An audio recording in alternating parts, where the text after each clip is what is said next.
Well, welcome to tonight's broadcast between the home Gilbert Tigers and the visiting Carlisle Wildcats. You're getting a look at the Gilbert High Marching Band, 130 or so kids. This is Trent Becker bringing you Tiger football on a Friday night. Inviting a new man to the booth tonight. Carmen Wilson, one of Gilbert's finest, is joining me tonight. Carmen, thanks for helping out tonight. I appreciate it. Thank you very much, Trent. Yeah, it's Carmen and I talk once in a while. He said, hey, it'd be kind of fun to do that sometime. So we're going to let you get back to the band, but we want to let you know that who's up here tonight, and we'll let you listen to this next song here. We'll be back in just a minute.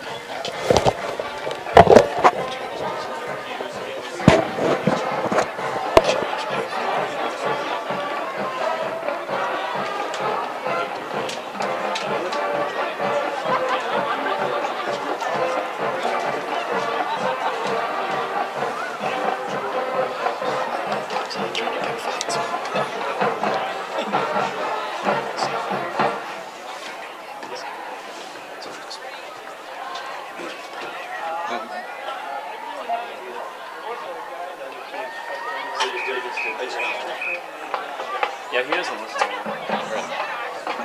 He'll find that out quickly. Now we welcome, under the direction of Mrs. Molly Sponheimer, Gilbert Middle School, 7th and 8th grade, Tiger Junior High Marching Band. Combined band's first number will be Crazy Train.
Boys Scout Troop 157 raising the colors on the north end of the stadium as we play tonight's national anthem.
All right, we're really on the air now. We started and then forgot the band was going to play. The Gilbert High Marching Band under the direction of Byron Tinder.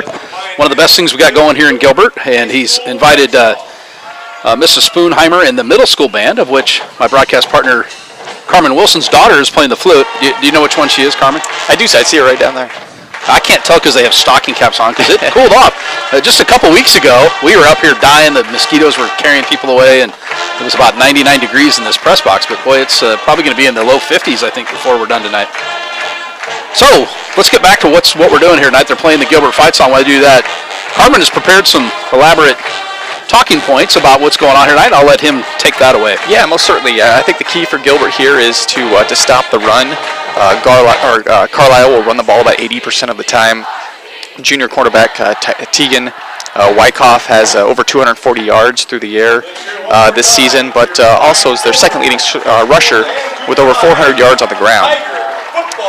He's averaging close to 5 yards per rush, and their tailback, senior Ethan Reed, is averaging just over 6.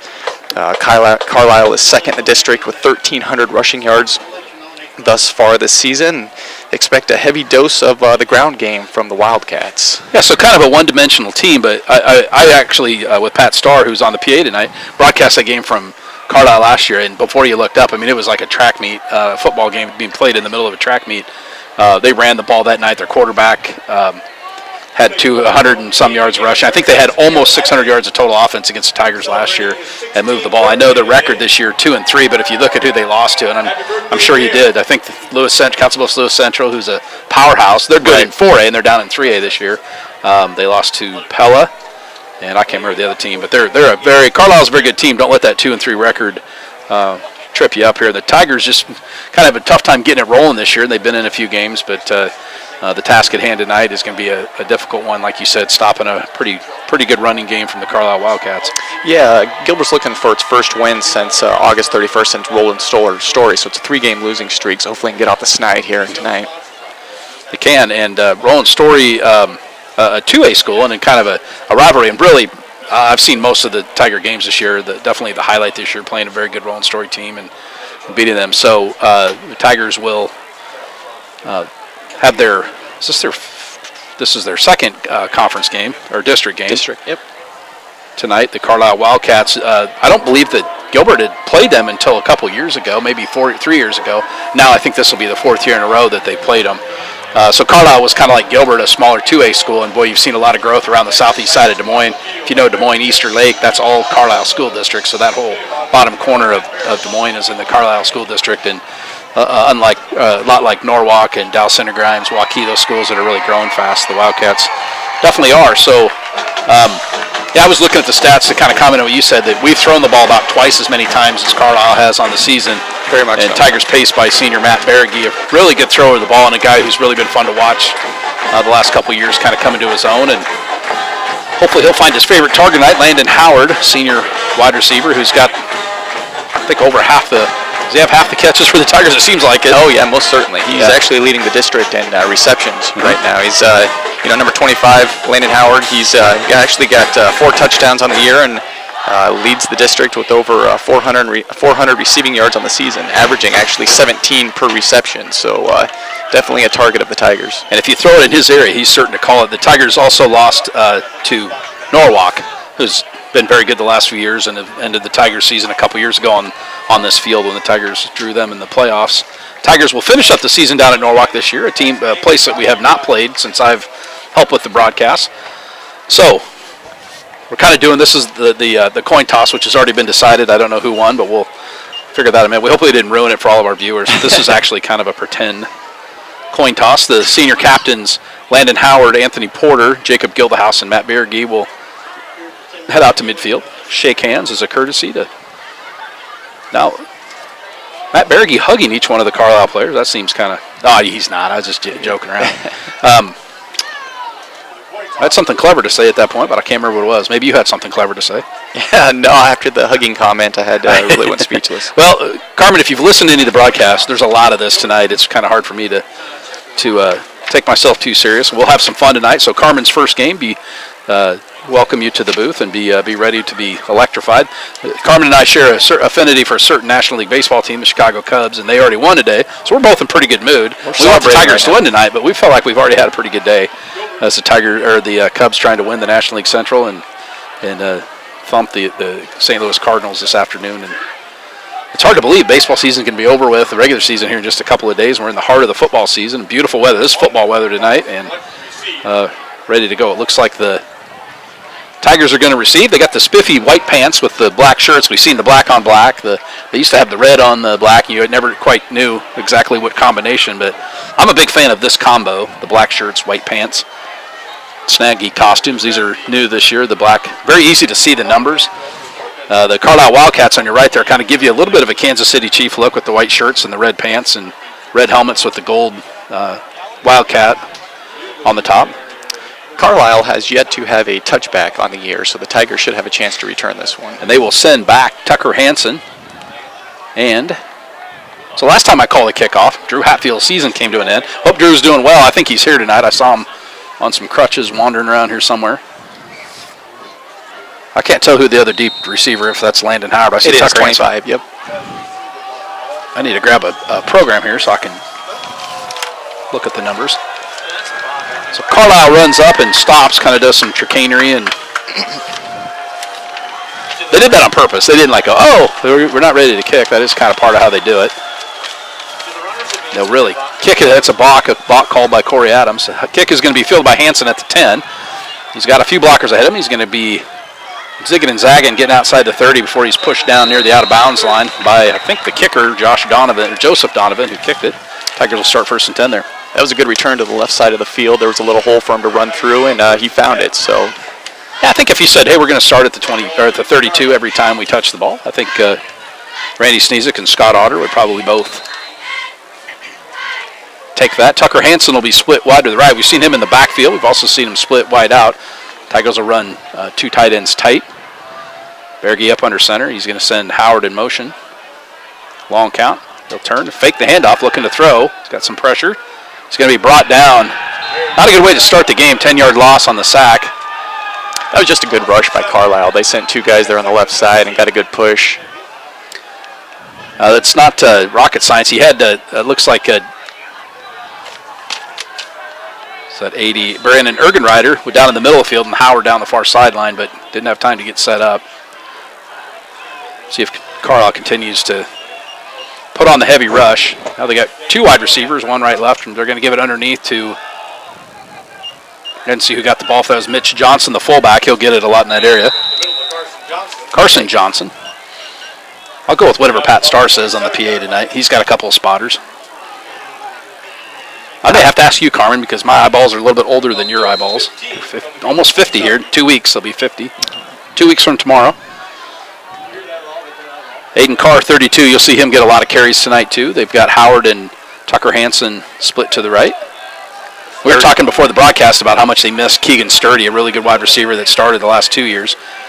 Now Berge out of the shotgun. He's going to drop straight back and look to throw. It looks like he's got a screen set up the left side, and he's got some blockers out there. 40, 45. Going to be enough for a first down. That was a great play call. Everybody was approaching to the left side of the field, and it just had some blockers downfield. Got a great game. 3rd and 15, got a first down. I believe that was to Carson Johnson, the aforementioned fullback. We've seen Mitch Johnson, Carson Johnson.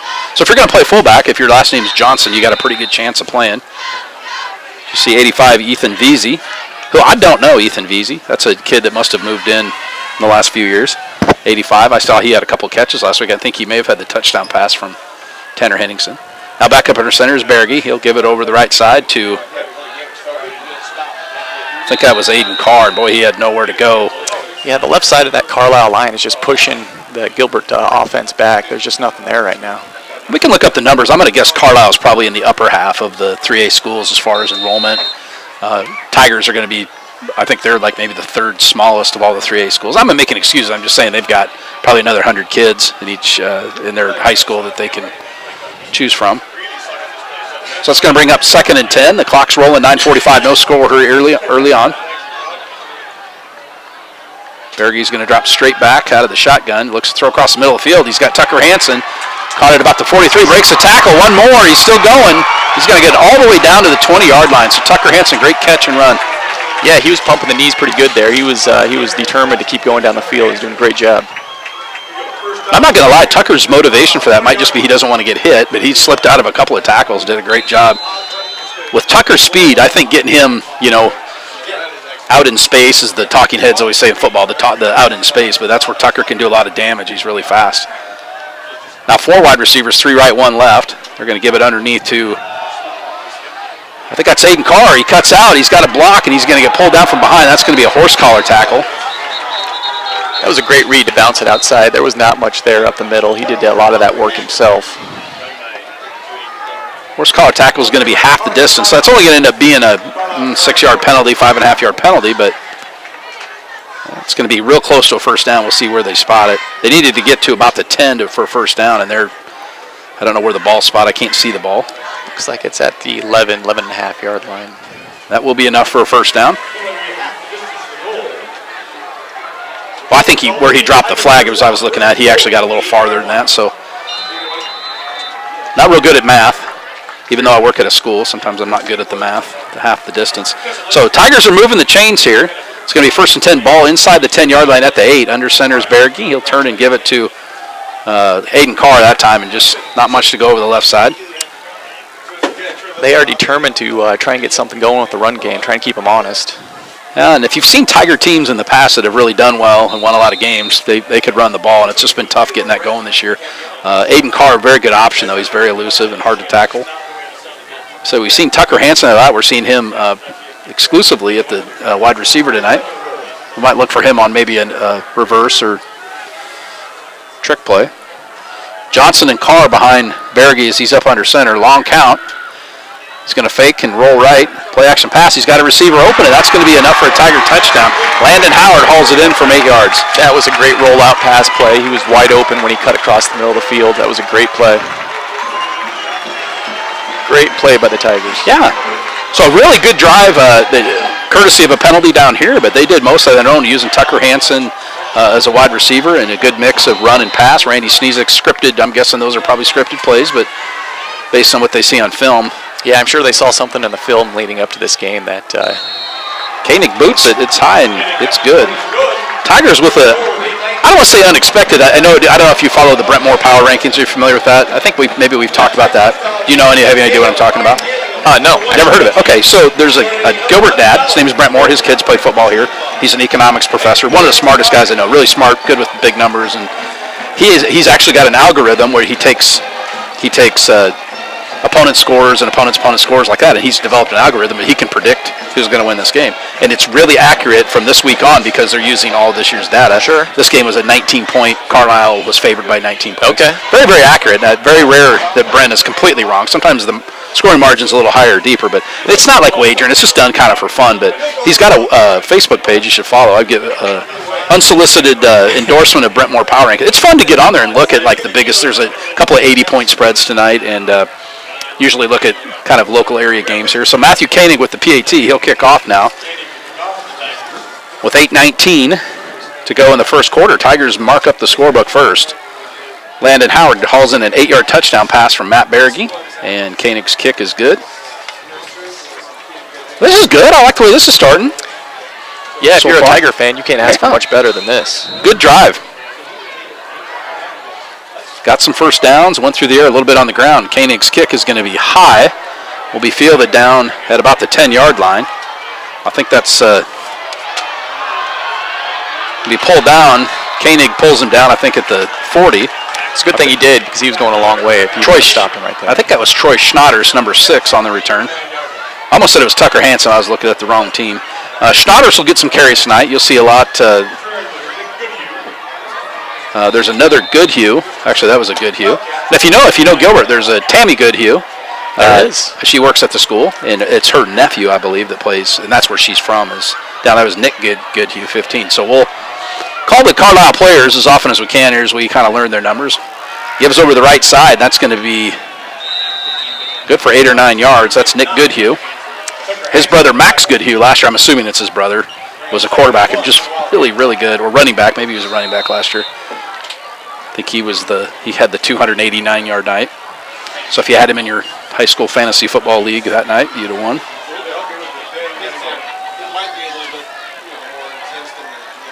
Carlisle setting up in the same formation. Like I said, expect a heavy run. That's going to be 11, Ryan Rowland, I think. Oh, my wife's watching. She's listening. You think she'd get enough of me, Carmen, that she wouldn't want to listen to me on a Friday night? It's going to be enough for first down. Sorry, she texted me, and I can stop the broadcast anytime I want. Take a text from my wife. Hopefully we're getting some good reviews. As long as it's not, hey, honey, do you remember where the fire extinguisher is? Some stuff like that. So clock's rolling, 7:30 to play in the first quarter. Tigers up 7-0. We do not have the scoreboard on the bottom of the screen. Kind of a long story behind that. The give is underneath to the fullback. I think that's Ethan Reed, 34, who I believe is their leading rusher, 34, his first carry of the game. Carlisle's got some big boys up front, so I'm kind of looking at their dimensions.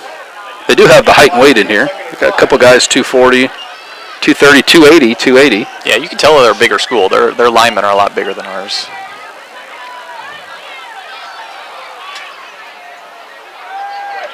Quarterback keeper this time, Tegan Wyckoff. They do a lot of very shifty, so if I don't know who's got the ball right away, I might just wait a second to see, or I could give it to you incorrectly and then have to correct myself. I'll probably just wait. Carmen, maybe you should do play-by-play. You can probably see better than me. It is hard the way their offenses, they move pretty quick, and they do a lot of deception and fake handoffs and zone reads. And this can bring up a pretty big play here, 3rd and 3. 6:30 to go in the first quarter. Wyckoff is their second leading rusher, too, so he does keep the ball quite a bit. Give this one to the right side. That's going to be enough for a first down. That was 15, Nick Goodhue with the carry. And Carmen, if you can see who makes the tackle, feel free to bark that out. Sometimes it's hard for me to see. I think Drew Hawthorne is going to get up off the bottom of the stack there. Will do. As is, I think Mitch Johnson also in on the tackle out there. I saw Big Mitch get up. Mitch is one of those guys, if we're not sure, Mitch will probably be in on the tackle. 1st and 10 now. The ball is just sitting at the 30-yard line. Carlisle's answering the Tigers' first drive here with one of their own. Yeah, Mitch is that guy, one of those guys that's just usually around the ball. He is.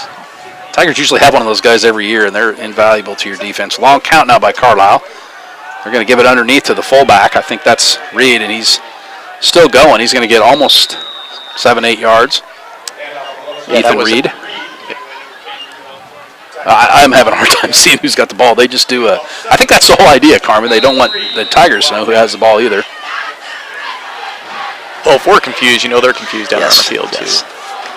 This offense isn't the worst. Some that Webster City that does that like spinner back is really hard on this old broadcaster. So Goodhue will keep it around the right side, breaks a tackle. It's going to scoot outside. Excuse me, that was Wyckoff, not Goodhue. Decided to keep it that time. He didn't have an option to pitch it, but the sideline was being the 12th man on the field, so it was wise for him to keep that ball. They're going to get it down to the 16. That'll be 1st and 10. I know they had two guys over 100 yards last year, and one guy that almost had 300 yards rushing. So they're not just a one-back, feature-back kind of deal. They spread it out and distribute the ball. They have not thrown the ball yet on this first drive. As soon as I say that, they'll probably maybe do a play-action pass here. So Give is in the middle. I think I saw a flag There is fly. a flag down. Yep. It's usually thrown in the area of it's either going to be a face mask or holding thrown in that area.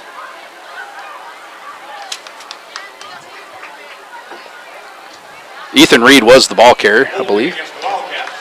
That's a big penalty here as they were driving and had it down almost to the 10-yard line. That's going to bring them back 10 yards. 69, I said Brian Tressi, that's his father. Man, I got to see Jacob your Tressi. Rolodex. Jacob Tressi. Got to work a 2-hour shift at the concession stand, which seems like kind of a bad economic move. You know, the fact I could probably, snarf some M&Ms while I'm on the clock. I was a bit too busy. I had the chips and cheese tonight. We'll maybe talk more about that later now. Sounds amazing. Yes, it was good. Wyckoff long count. He's going to give it underneath to Reed, 34. Going to get about 4 or 5 yards. The Tigers defended that pretty well. So they've kind of bent here a little bit, but not broke. They're really doing a lot of wholesale substituting. I thought Jacob Gildenhouse was coming out, but he's going to get a word of advice from Scott Otter and head back in. Maybe he's going, hey, did you hear the score of the Cardinals-Cubs game? Scott goes, yes, it was, what was it, 8-2? 8-4? 4. Like that, Yep. They got 2 runs late, 2 unearned runs late, I think. 2nd and 10 now. The ball's sitting at the 17-yard line. Give is over the right side. A couple broken tackles. Good carry there by Tegan. Yeah, their offensive line just getting a good push out the ball. It seems like they're getting out the ball a little bit quicker than Gilbert is right now. But big 3rd down here as Carlisle's looking to, they're in the red zone looking to get a 1st down and head to the end zone. That was Wyckoff that carried the ball, or Goodhue that carried the ball, not Wyckoff. So 3rd and 3. Up under center, they're going to go over to the right side this time and breaks a couple tackles. That's going to be a Carlisle touchdown. Going from 9 yards. Yeah, there was a big hole there. I think I could have run through that thing, and maybe you. I don't know, maybe. Well, maybe we'll talk about your football skills. I heard there was a big flag football game between Boone and Gilbert this week that you had a hand in. There was, yeah. It was a good turnout. Had about 15 guys from town come and play, and nobody got hurt. That's the important thing. That is the important thing. I didn't see who carried that touchdown in, as it was Tigers encroach, and they may go for 2. Now that's kind of turnabout because usually you see the Tigers go on a long count, the other team will jump off sides, and then we go for 2. But that got reversed on us this year, so the Tigers will make some substitutions. It looks like Carlisle's going to go for 2. I think it was Goodhue that scored the touchdown, but I'm not sure. We'll give it to him. It doesn't matter. If you're listening from Carlisle, I apologize. Having a hard time reading the quarterback's just going to plow right up the middle. Yeah, got some help from the running backs there. Pushed him in. Which is actually illegal, but it doesn't get called. It's one of those things that just rarely ever gets called. So Carlisle's going to stake a lead after the touchdown. They get the 2-point conversion lead, 8-7, 3:37 to go. So that would be kind of fun. There was no ambulance calls related to the flag football game, anything like that? Or there was not. There was not. We actually kicked field goals too, and the game actually ended on a last second field goal. So it was kind of interesting. So who was Gilbert's kicker, can I ask? We had Steve Henry kicking the field goals. Apparently he used to do that in high school a little bit, and the Boone individual that kicked the game-winning field goal was actually the head soccer coach over there. So. Oh, that's not fair. No, not fair. That's like a ringer. Very much so. It was fun. Well, that sounds like fun. As long as nobody got hurt and there was no fights or anything like that. Exactly. That's kind of fun stuff. Carmen has done a lot of organizing things like that, and old man slow pitch softball and emphasis on the old man. The golf. You do the golf tournament. It's kind of a lot of fun. So we appreciate all the stuff you do for our community, Carmen. So how long have you lived in Gilbert? We actually moved here in 2015. So been 3 part years. of the Gilbert School District since 2006, but moved up to Gilbert in 2015. Excellent. We're glad to have you here, and thanks for pitching in and helping out tonight. Troy Stout and the cross-country team are up in Minnesota. They run in can't think of the name of it. We can look it up here in a minute. There's a big kind of a Midwestern cross-country tournament. It's a big deal, and the Tigers have done very well in that tournament in the past, and he and Aaron Thomas are up there. They do the fake. Another balk is called. All runners will advance 1 base. Hopefully you saw that on the video. It's kind of fun to watch. I'm not sure the purpose of that. Is it supposed to get Gilbert back on their heels or not? I don't really know. I'm not a football coach. High kickoff is going to be fielded on the far side by, I believe that's Tucker again. Tucker. He's going to be up to the 20, 25. He's got a little head of steam. There He's going. He's got one guy to beat. Gets down the side. He's going to get pushed out of bounds at midfield, but good return by Tucker Hansen. for the second time in a row. Yeah, the Carlisle special teams didn't really seem like they wanted to tackle there. They were kind of just going through the motions, and Tucker found a hole and made the best of it. I think it was one of those things, maybe they thought he was just going to run out of bounds, but he kind of shot through there. Like I said, getting Tucker Hansen outside will bode well for the Tigers tonight, and glad to see him. That makes it sound like I didn't think they were using him right. That's not what I mean. I just like to see him out there because I think he's one of those guys that's kind of an exciting player. Well, I think his dad's had him in his CrossFit workout that he's got in his garage every morning. Berge will take the snap. He's going to give it to Carson Johnson. He's going to go right, get around the corner. And Carson did a good job of getting back to the line of scrimmage and maybe picking up a yard there. That play was originally supposed to go off tackle, and he had to kind of get outside. There wasn't much there. So the Tigers offense, you'll see Landon Howard and well, usually we see Jack Anderson out there. We have not seen him tonight, and Tucker Hansen will not huddle up with the team. They kind of stay out there to kind of save their legs for late in the game. Wide VC will go in motion. Berge's looking to throw. He steps up in the pocket under pressure. Now he's going to throw it downfield, and he's got Howard out there, but he throws it. I believe Morgan Smith, who was not in the game, one of the reserves that was on the sideline. So I think Berge a little bit under pressure there, just kind of throw it away. He did have, Howard may have had a slide opening, but not much. That is a hard throw when you're under duress to try and place the ball in a pocket like that, 30 yards downfield. Tight window, but hopefully you can find that later on down the field, or down the game. So 3rd and 9. After a good kickoff return, Tigers have kind of stalled here. They've gone 2 plays and only netted 1 yard. They'll come up with 3 wide receivers right this time in the shotgun. I believe Johnson is next to him. He'll step up next to him now as Berge steps straight back, looking to throw. A little bit of pressure. He's going to roll out, throw it down the field. He's got Tucker Hansen there, but again, threw it out of bounds. Under duress, as you said. Getting pursued there by a bevy of Carlisle defenders. I think 56. William Voberl was applying pressure. Yeah, Carlisle's just getting a lot of pressure up front. I mean, they're just pushing the Gilbert offensive line back and not giving the quarterback much time. So kind of the adjustments you can do on that. We've seen a couple, a little bit quicker plays. We saw a screen pass, which will work good on that too. Looks like they're going to have to punt. Is Matthew Koenig, who handles all the kicking duties, the punts, placements, and kickoffs for the Tigers. He'll launch one here from his own 37, 38-yard line. Yeah, he's averaging about 32 yards a punt, so he's doing pretty well this year. Field that ball precariously close to having his knee. He's going to get off a wobbly kick. It'll bounce. Good bounce for the Tigers. It's going to roll all the way down inside the 20. Now to the 10, to the 9. That bounced at about the 30, and they got 20 yards of roll. Well, I was going to say, Koenig caught that snap. He very close to having his knee on the ground in high school football. If that happens, he's down right there, and that would have been a disaster for the Tigers. So good punt by Koenig. Pins Carlisle. They're going to start at their own 9-yard line. Yeah, that's the best case scenario that you can find if you're Gilbert. You can get a good punt like that, no return, and make Carlisle go 90 yards down the field. 2.5 minutes to play here in the first quarter. Tigers trail by 1, 8-7. Both teams with a touchdown. Tigers with the PAT. Carlisle, after an encroachment penalty, ran for 2 and scored. I want to thank my daughter, Catherine Becker, for helping in on the camera tonight. It's actually part of her allowance we give her. Just take the garbage out and run the camera for broadcast. Gives back up the middle. Carlisle has yet to throw a pass yet this game, and you can see it's kind of wearing the Tiger defense down. Hopefully they can bow up and get a good stop. That was good, Hugh, on the carry. Mitch Johnson on the tackle. He's going to pick up about 3 yards.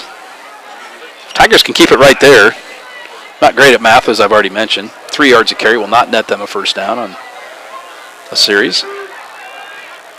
Wyckoff up under center. He'll give it to the right side this time.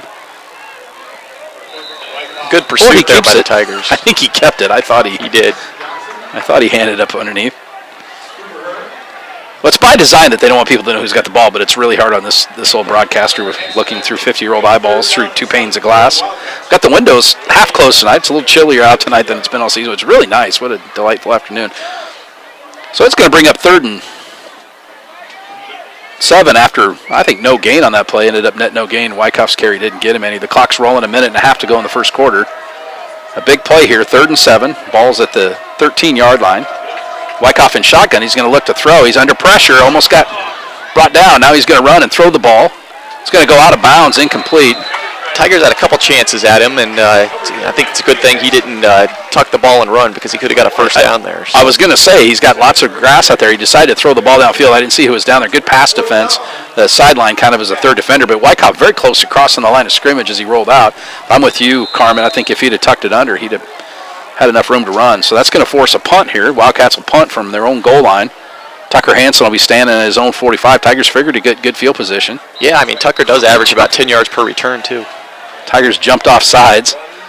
So I don't think that'll change. I'm guessing Carlisle will still punt it away, but that's not going to be enough for a first down. They needed 7 yards. That was only 5. But a mental mistake on a punt. They're still going to punt it, but 5 yards out now. They'll be standing, probably kick this from about their own 5. High snap. Nice job by the punter hauling it down. A wobbly kick. Tigers are just going to get away from it. It takes a Tiger bounce at the 40 and goes backwards. I think they're going to start at about their own 35-yard, or the Carlisle 35-yard line.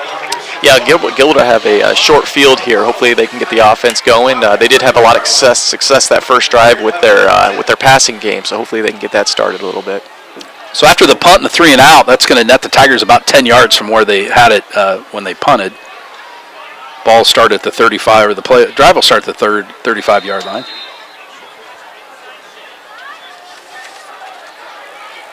Two wide receivers right, 2 left to the short side of the field. Berge will be in shotgun. Carson Johnson moves up next to him.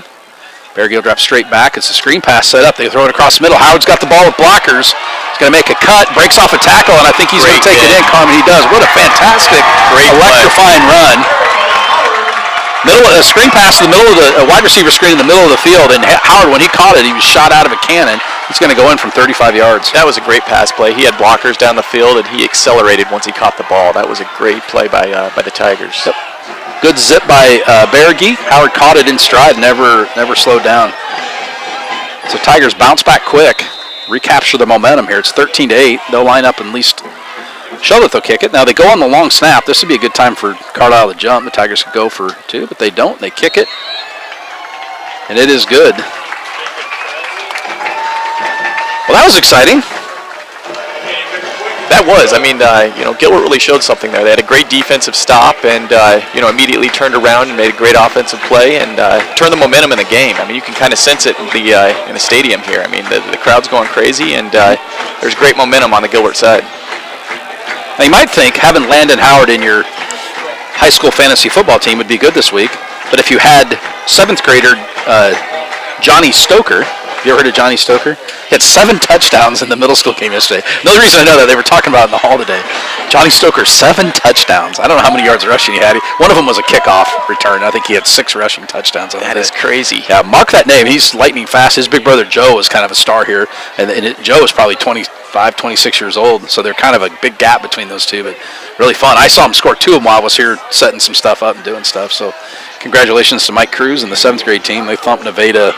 I don't know what the score was. It was 50-something to 20-something, I think. Well, like you mentioned, I mean, Gilbert relatively is still playing 3A with a small class. But once the 7th and 8th graders get up to varsity level, this team's going to be really great. Yeah, I think there's reason to be optimistic. The freshmen lost tonight. They'd won a lot of games, but I think pretty competitive game with Carlisle. I don't remember the score. I was working in the concession stand, as I said. Koenig will kick things off here. Koenig, as we said, handles all the kicking duties. Very high arcing kick. Is going to be fielded at about the 15-yard line.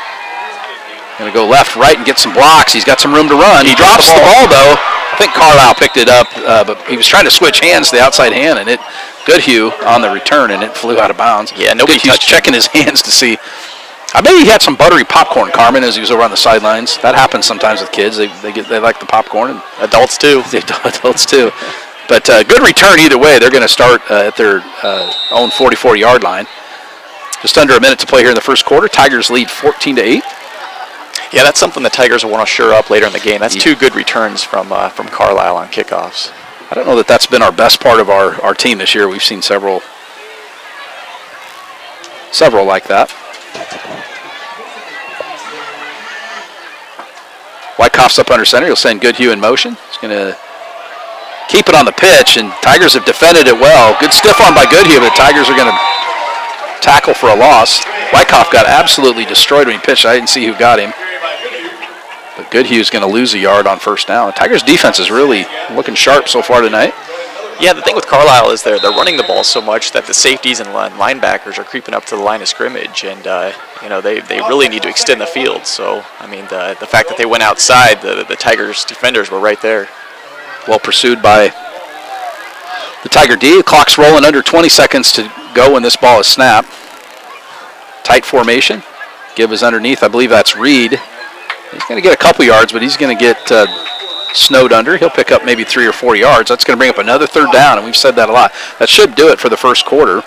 Yeah, Gilbert had 9 people on the box there, so I mean they're really crowding the line of scrimmage and making Carlisle earn it. That's for sure. It's where assignment football, the defensive backs are going to have to be not cheat and stay with the wide receivers, because you'll see them belly fake that and pull it back and throw it, as we've seen teams like Webster City, those traditional run teams, will do. And they only complete 10 passes all season, but 8 of them will be for touchdowns, and you've got to be careful of that.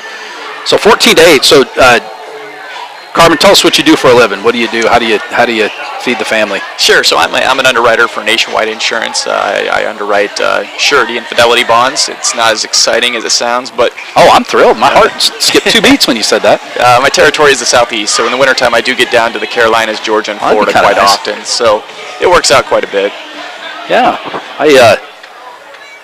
Well, we appreciate you helping out up here tonight. And I appreciate Carmen it. was telling you, for you guys that listen to us, you kind of know, kind of goofballs up here sometimes. So Carmen said, "Hey, I've never done this before," and I was like, "What? If you haven't ever listened to us, the bar is pretty low, Carmen. It's not going to take a lot to impress people after years of mediocrity." Any update on the Brewers and the Detroit Detroit Tiger score? I just got a text that said the quality of the game is not good. Oh no! So I don't know what you mean by it. Tina Beardsley just texted me. Tina, tell me what you mean by that. The sound isn't good.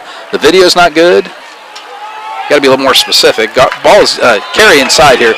So if Tina could get back to me, we want to bring you a quality product tonight, but I'm not sure exactly what you mean by that. Great pursuit by the Tiger defense there on third down, forcing a 4th and 4 right at the 50-yard line. It's a big play in the game early on. 4th down and 4. It looks like Carlisle's not showing that they're going to punt at least. Play clock down to 10, and they haven't broken the huddle yet. They'll kind of hustle up to the line as Wyckoff's up under center. I think he's going to try and draw him off sides. Tigers don't want to encroach here as the play clock runs out, and they're going to call a delay of game. I don't know if they intended to get the delay and then punt. That's a possibility.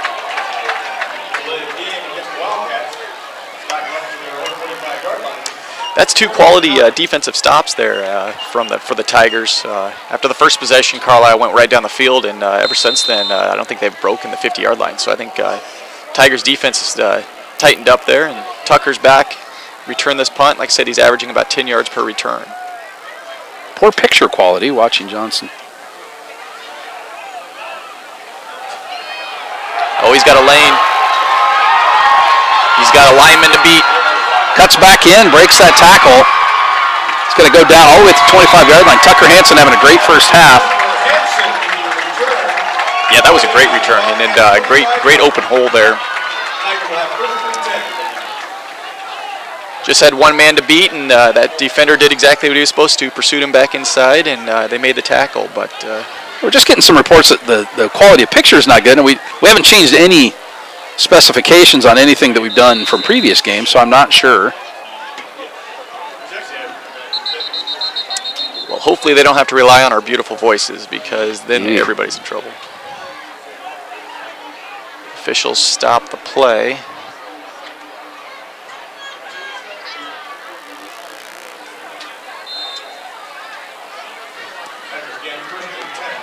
Tigers line up 1st and 10 on the 25. Carmen, why don't you describe what's going on here? I'm going to try to maybe change something here.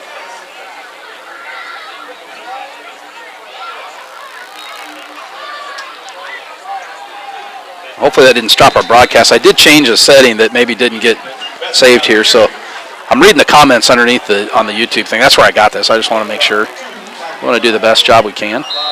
Hey, you should just be thankful it's free. I mean, you don't have to pay anything. We do appreciate it. I don't know who Eric is, if that's Eric Swart. It could be one of our former Ames Dude is listening in, as Tina Beardsley is. If you guys can put comments on there or somebody text me, let me know here. We did make an adjustment. Hopefully that fixes it. So Tigers now 2nd and 7.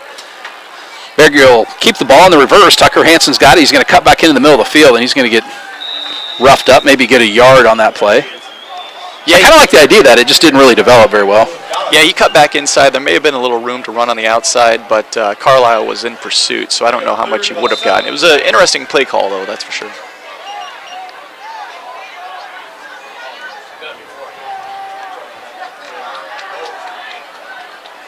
Third and 7 from the 22. Tigers are in shotgun. Berge will look to throw a screen out the far side. He's got Carson Johnson out there.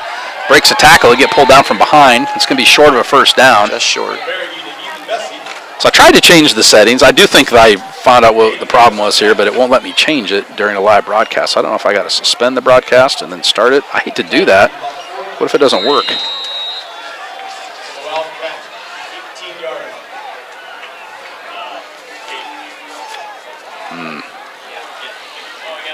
Well, we'll stay with the action here. It looks like Matthew King is going to come on and try to kick a field goal. Berge will hold for him. Ball will be put down at the 25.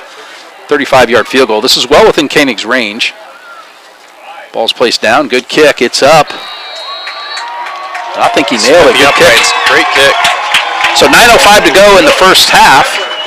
Tigers extend the lead to 17-8. See a lot of field goals in high school football. It was a pretty looking kick. Yeah, that's Gilbert's only third field goal attempted on the year. Great place kick. Great hold and right through the uprights. I want to stop the stream, change the setting, and then restart it. I'm afraid what happens if it doesn't restart. I'm kind of nervous, Carmen, about doing that. If I pause the stream for a minute, I think I can change the output and then restart the stream. Maybe we'll try it at halftime. Why don't you describe this kickoff? I'm going to text Troy Stout, who's kind of our technical guy. Do you know Troy? Troy's a good guy. He played softball with us that night. He did, yes. And you just said he's up in Minnesota right now? Yeah, with the cross-country team.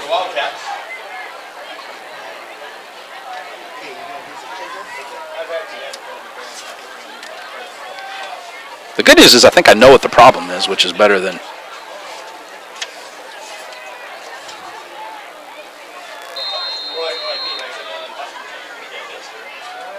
So I'll text Troy here. We'll get back to action. I guess I'll describe the kickoff. Matthew Koenig is going to pooch it along the ground. It's rolling. Well, it looked like Carlisle picked that up from his knee, but they didn't blow it dead.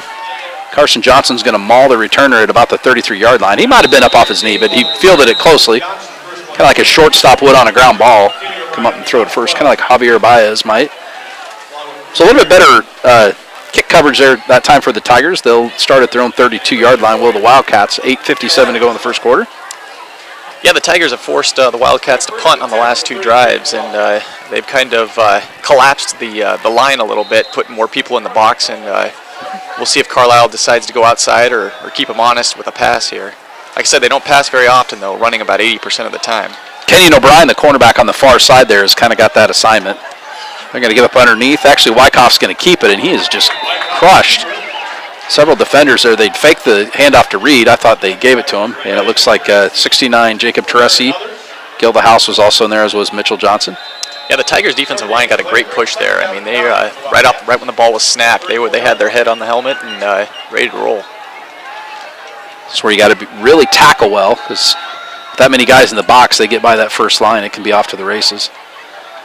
Wyckoff will fake it now. He's looking to throw as he rolls left. Throws a screen pass. He had Reed come out of the backfield. He's going to get pushed out of bounds at about the 41-yard line. So pretty good gain there, but it's not going to be enough for a first down. Right, I believe it's going to be 3rd and 3.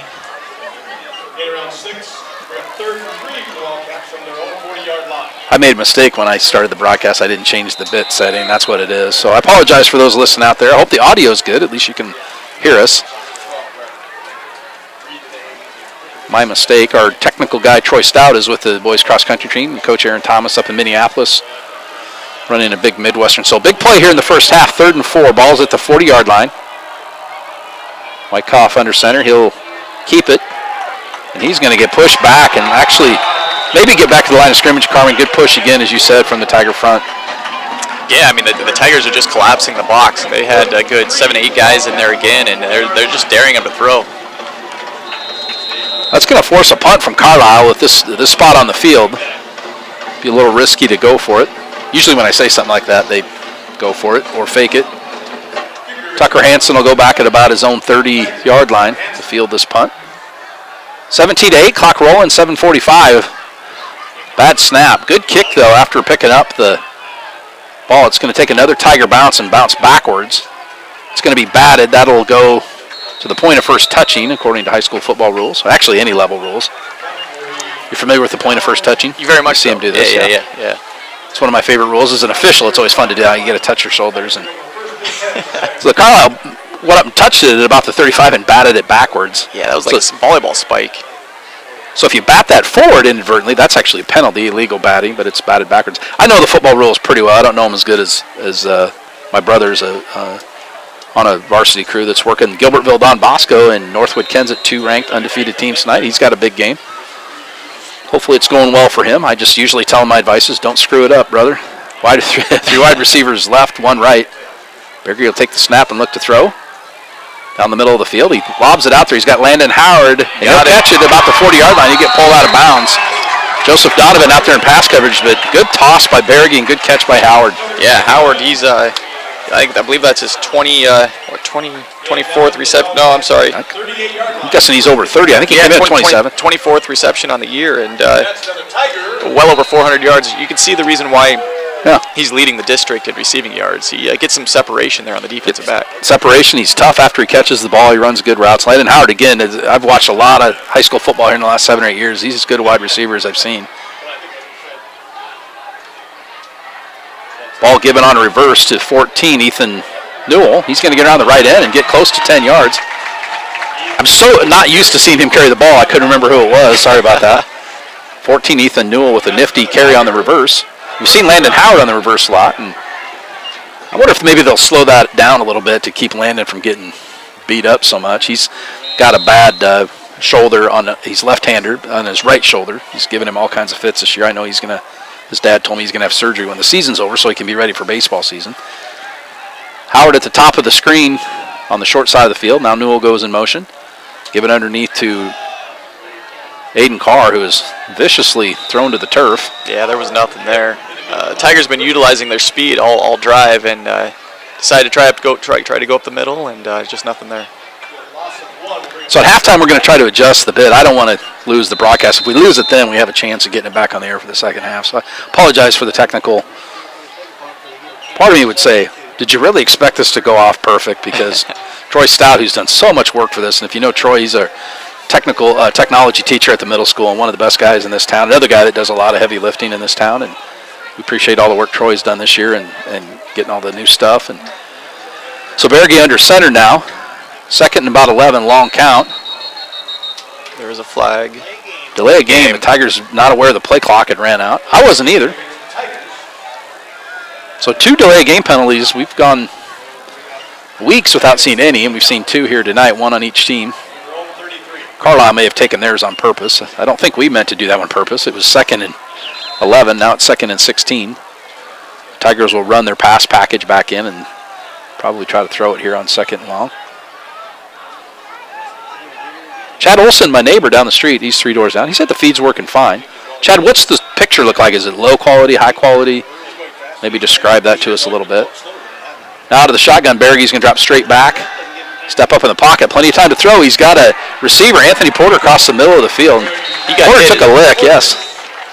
Yeah, he got hit as soon as he caught the ball. It was great concentration to keep a hold of that thing. Just bringing up 3rd and short now. It was a great pass and good catch. Anthony Porter, 6'4", 190, so he's a guy that kind of got that tight end body, and they've used him at tight end and in the slot and wide out, and does a great job going across the middle of the field. You got to figure you're going to get uncorked on there, and he did. 60 minutes to go in the first half. Tigers are driving. Low quality picture. I don't think he's talking about us. I don't think Chad's talking about us, Carmen. We're high quality. We're going to try to fix that at halftime. Hopefully it doesn't blow the whole broadcast up.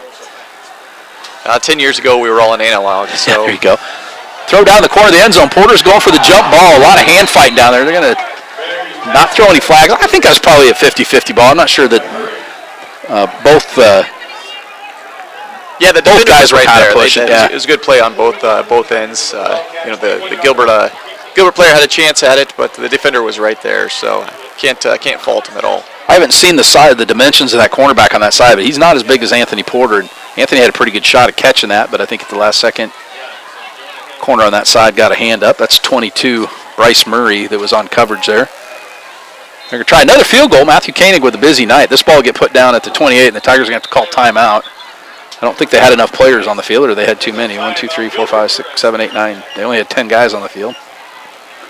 It's best if you do plays with 11. That's the rule. Generally. Gilbert alum Andrew Thatcher, one of the best kickers we've had here, is up here helping Pat Starr's spot in the booth. You probably don't remember Andrew. Well, he's a good kicker. He would have graduated 2 years ago. He was in Catherine's class, one of the nicest kids in that class. Nice boy. His little sister rode my bus home today. The Thatchers and the Stars kind of share a driveway, one of those out there, and two of the nicest families in Gilbert. Maybe you can help us spot, because those numbers are kind of small. They are. I'm fine with the Tiger guys because it's white on black, but the red numbers are kind of scrunched up, and I'm making excuses. But yeah. A couple of them have the 90s look where they got their abdominals showing and everything. Yeah. And I'd look like in my jersey that I wore. I'm wearing my lucky 55 jersey on Spirit Day. I've worn this like probably 6-7 years in a row. We made these when my son Joseph played for Gilbert. He was number 55. Does it bring you good luck? How's that? What's the record the last 7 years? I can't say for sure what the record is, but I think we've probably won more homecoming games than we've lost in that span. Gilbert no longer going for the field goal, going for it on 4th and 4. Hanson out of the Wildcat. He's going to keep the ball and try to get out of the left end, and it's just not there. He's going to get pulled down at the 35. One guy to beat out there, and he just couldn't beat him. That was 8. Carson Dunn did a very nice job of sniffing that play out. So Hanson took the direct snap out of the shotgun formation. The Tigers tried a little chicanery. Well, with 5:43, their defense has played pretty well. Maybe a little calculated risk there. It was a pretty long field goal after the 5-yard penalty. So kind of in 4-down territory. The Tigers' new wrinkle. I'm not sure I've seen that play all year. Chad's watching on a dial-up. He's got AOL. No, he's not. He said he's watching on his phone. It's a little pixelated. We're going to try to fix that at halftime. Everybody huddle around your computer and pray that it doesn't go off the air. Wyckoff with the long count. He's going to drop straight back and look to throw. Way underthrown, almost caught. It was so underthrown. Kenyon O'Brien had continued down the field. They were trying to get it to number 6, Troy Schnothurst out there. Yeah, he made a great effort to come back to the ball. The ball was just about 3 yards short, and like I said, he made a great try to come back and get it. Just wasn't thrown on the line. But you know what? That play does keep the Gilbert defense honest. That's 2 pass plays in the last 4, and Gilbert's going to have to honor that a little bit now. I'd say Kenyon O'Brien, nice job on coverage there. I think he was trying to prevent the long pass and didn't see how underthrown it was thrown. How short it was thrown. They're going to roll out and try to throw another pass. Wyckoff's being chased from behind. He's got 2 defenders out there and just dumps it off. Really nice job of getting rid of the ball, but Mitchell Johnson in pursuit, as was Caden Meskin, sophomore phenom. Caden Meskin, he's a beast. If you've seen him play much this year, he's going to be a good one. He's only a sophomore, 54, Caden Meskin. And he looks like it. Impacted a lot. He's a wrestler and just a very heady defensive player. Carlisle, go ahead. I'm sorry. Carlisle now in a 3rd and 10 in a position they don't like to be in because, like I said, even though they've passed twice on this possession, they do run the ball about 80% of the time. So this is abnormal for them. Anytime you have primarily a run team and you force them to do something that they're not used to doing, generally in your favor. So let's send 2 wide receivers right. Shotgun formation. Wyckoff's going to roll right, look to throw. He's being chased out there, and he's going to get pulled down from behind. I think Meskin got him. Caden Meskin just honking his horn, and he made a great play. Wyckoff couldn't outrun him. Good pass coverage downfield by Kenyon O'Brien was down there, as was Tucker Hanson. That was a great takedown. You can tell he's a wrestler. He certainly wasn't letting go of him when he got a hold of him. One of the officials awarded him 2 points for that takedown. No reversal, but they are going to reverse it here. Is force Carlisle to punt. Tucker Hanson will field this ball almost certainly on the Carlisle side of the field. He's going to set up at about the 50, but I'm going to predict he's going to catch that ball short of that. Snap is good. The kick is away. He's going to field it at about the 45, 47, a fair catch there. Catching that punt, I've actually we'll talk here. This is what talking heads do in between plays. I was at a coach's clinic, football coach's clinic at Central College. They've won a lot of football games. They know what they're doing down there at Central College. And they did the study, like they went through and looked at all the punts in a whole season, and the ones that were caught compared to the ones that weren't caught, and the net difference in starting field position. You take a guess of what it was. Net difference between the two? Yeah, between when they don't catch a punt, where they start, compared to when they catch a punt. 13 yards. Yeah, 15 yards. Okay. You're pretty close. So just by catching that punt, if you fair catch every punt, you'll average 15 more yards than if you let it bounce. And so Tucker Hansen, nice job. He catches at the 48. Tigers will set up on offense, trying to get in. 4:44 to go in the first half. Fake the inside reverse. Carson Johnson gets clotheslined, but keeps on his feet. He's going to get 2 yards. He was met in the backfield and kind of got tomahawked. He did a good job of staying up there because he got WWE clothesline right there. Carson Johnson, another guy, a wrestler, super tough kid. And I don't know if you watched the Rolling Story game, if you were up there or watched the broadcast, but had one of the most famous tackles in Gilbert football history, the trip tackle. Did you see that or hear about it? I did, I saw it. Yeah, he Berge now from the shotgun will drop straight back, look to throw. Screen pass out to Johnson. He's got some green space out there. He's got one guy to beat. Still on his feet at the 30. He's going to get all the way down to the 24-yard line. He had a lineman chasing him. Yep, these screen plays are really working for the Tigers, and they're in a great position with 4 minutes left, driving, and right before half with 2 timeouts yet. So that'll be enough for a first down. Ball's at the 26-yard line. Tigers just a little flare in their step tonight and really played at a good pace here against a pretty good Carlisle team. Like I said, that 3 losses they've been against 3 very, very good teams and very good programs. I grew up in Southwest Iowa and Atlantic, Iowa. If you know where that's at, Lewis Central was in our conference. We lost a few games, and we didn't lose a lot of games, and we did lose to Lewis Central. Turn and give to, I think that's Aiden Carr. And I think the Tigers are going to get flagged. They still had guys moving at the snap, I believe. Maybe they didn't. I thought I saw a flag fly. Did I not? I didn't see a flag fly. Yeah, I don't see anything. Looked like one of their backs was still going down in his three-point stance, but I haven't seen much correctly tonight, Carmen, so I probably didn't see that correctly. That's all right. The people at home can't see it anyway.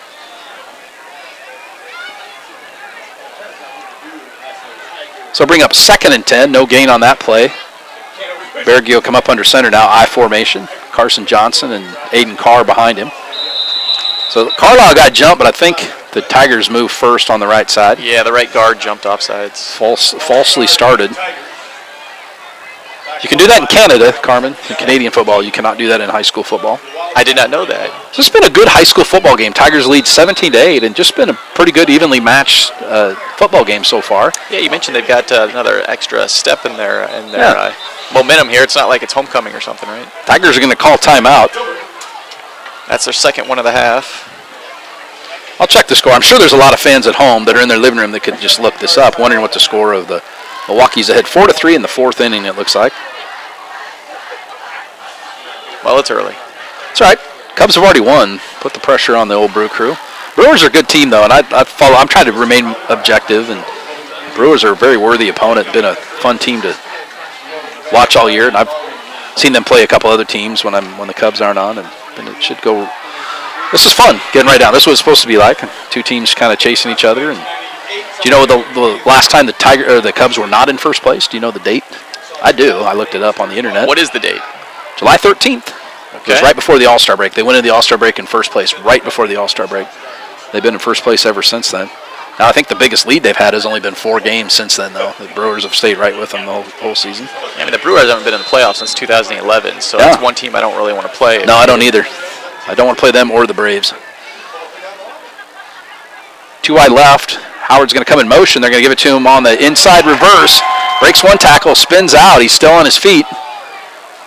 He's still pushing forward. The pile's still going forward. I was just going to say, I learned my lesson earlier this year. Do not call Landon Howard down until you're sure he's down. He did a good job of hanging on to that ball, too. They tried to strip it out, and he had it away from his body. He did a good job of holding on to that. So he picks up 10 yards, and so now the Tigers are a lot more manageable 3rd and 5. They were at 2nd and 15. Clock is rolling at 2:20. Tigers with the 9-point lead, 17-8. Got 2 touchdowns and PATs and a field goal tonight. The Carlisle Wildcats with a touchdown and 2-point conversion. Howard and Hansen will go to the top of your screen there. Newell and Porter to the bottom of your screen. Now Newell will go in motion. Berge's going to roll right, look to throw. He's going to throw it down in the corner of the end zone. He's got receiver down there, but throws it almost to lane 1 of the track. Seen a lot of balls sail tonight. It's interesting play call. Go deep down the field. You'd almost think that if you were going to go deep, you're going to go forward on 4th, but it does look like they're going to kick it here. The Swarts are listening from Clear Lake. Remember Eric Swart, one of the more exciting players we've had here. And you're going to kick another field goal. So I don't know if I ever remember a Gilbert Tiger game where we've had 3 field goal, at least lined up for 3 field goals in the first half. Koenig will kick it from the 28-yard line with Berge holding it. He'll put it down on the ground, and Koenig will kick it, kind of a low liner. And it is good. That is a new season high as well. Its previous season high was 34 yards, so did very well. Nice snap, good hold, right through the 38. What did we say? 38 yard? Is that the line of scrimmage is 21? 7 and carry the 2. Yeah, we'll say 38. So Matthew Koenig, the early leader for player of the game here in the first half. He's a super nice kid and a very good kicker. Good on the soccer team. Good at kicking the ball. Those soccer players, they make great they make place kickers. Hey, back in our day, we had the guys had the shoe with the flat toe on the front. Those were good, like Mark Mosley for the Washington Redskins. Those are good times. Yep. I kicked off once in a while. And I'd boom one and then kick 3 out of bounds. I was terrible at it in middle school. Always had to change the shoe out right after. Yeah, they'd have some of them guys would have an apparatus that they'd strap onto their foot to hold their foot. Those are the good old days. Well, Mark Mosley was an NFL MVP, I think, in 1983, wasn't he? Kicker, straight-on kicker, one of the last true straight-on kickers. I mean, back then you could use a tee too, right? When you were kicking. Put it on, you put it on the puck or whatever you call it. Koenig's kick is high and over in. I think that's going to go out of bounds. Yep. At about the 5-yard line. The Carlisle deep guy couldn't find the ball, lost it in the lights. You don't see that in football very often. So the new rule in high school football is you can take it where it goes out of bounds. You can take it where it goes out of bounds plus 5 yards. I'm not sure why you would take the other one. Or you can take it 25 yards from where it was kicked, which would be the smart thing, 35-yard line, and that's, I'm sure, what Carlisle will do. Or you can make them re-kick it. You don't see that option as much. I'd make teams go back 5 yards, re-kick it. Let's see if the Tiger defense can make a big stop here right before half. Up 12 points, and really outside that first drive, Carlisle hasn't been able to do anything on offense. Tigers defense is, I'm going to go out on a limb. You like to say the superlatives, but the Tigers defense has probably played their best game of the year so far here in the first half. Their best half of defense, I should say. See if Carlisle tries to throw it. They got 4 wide receivers. We have not seen this formation at all tonight. Wyckoff will take the snap and look to throw. A blitz coming up the middle. He's going to get pulled down. The ball goes out dropped out, but it goes out of bounds. That was 45. Cooper Hearn's kind of a savage beast, and he had chased Wyckoff down and punched the ball out. Yeah, they had a couple guys there. They Tigers are getting great pursuit right now. Second down and 17, a minute 47 to go. Carlisle on the 28-yard line.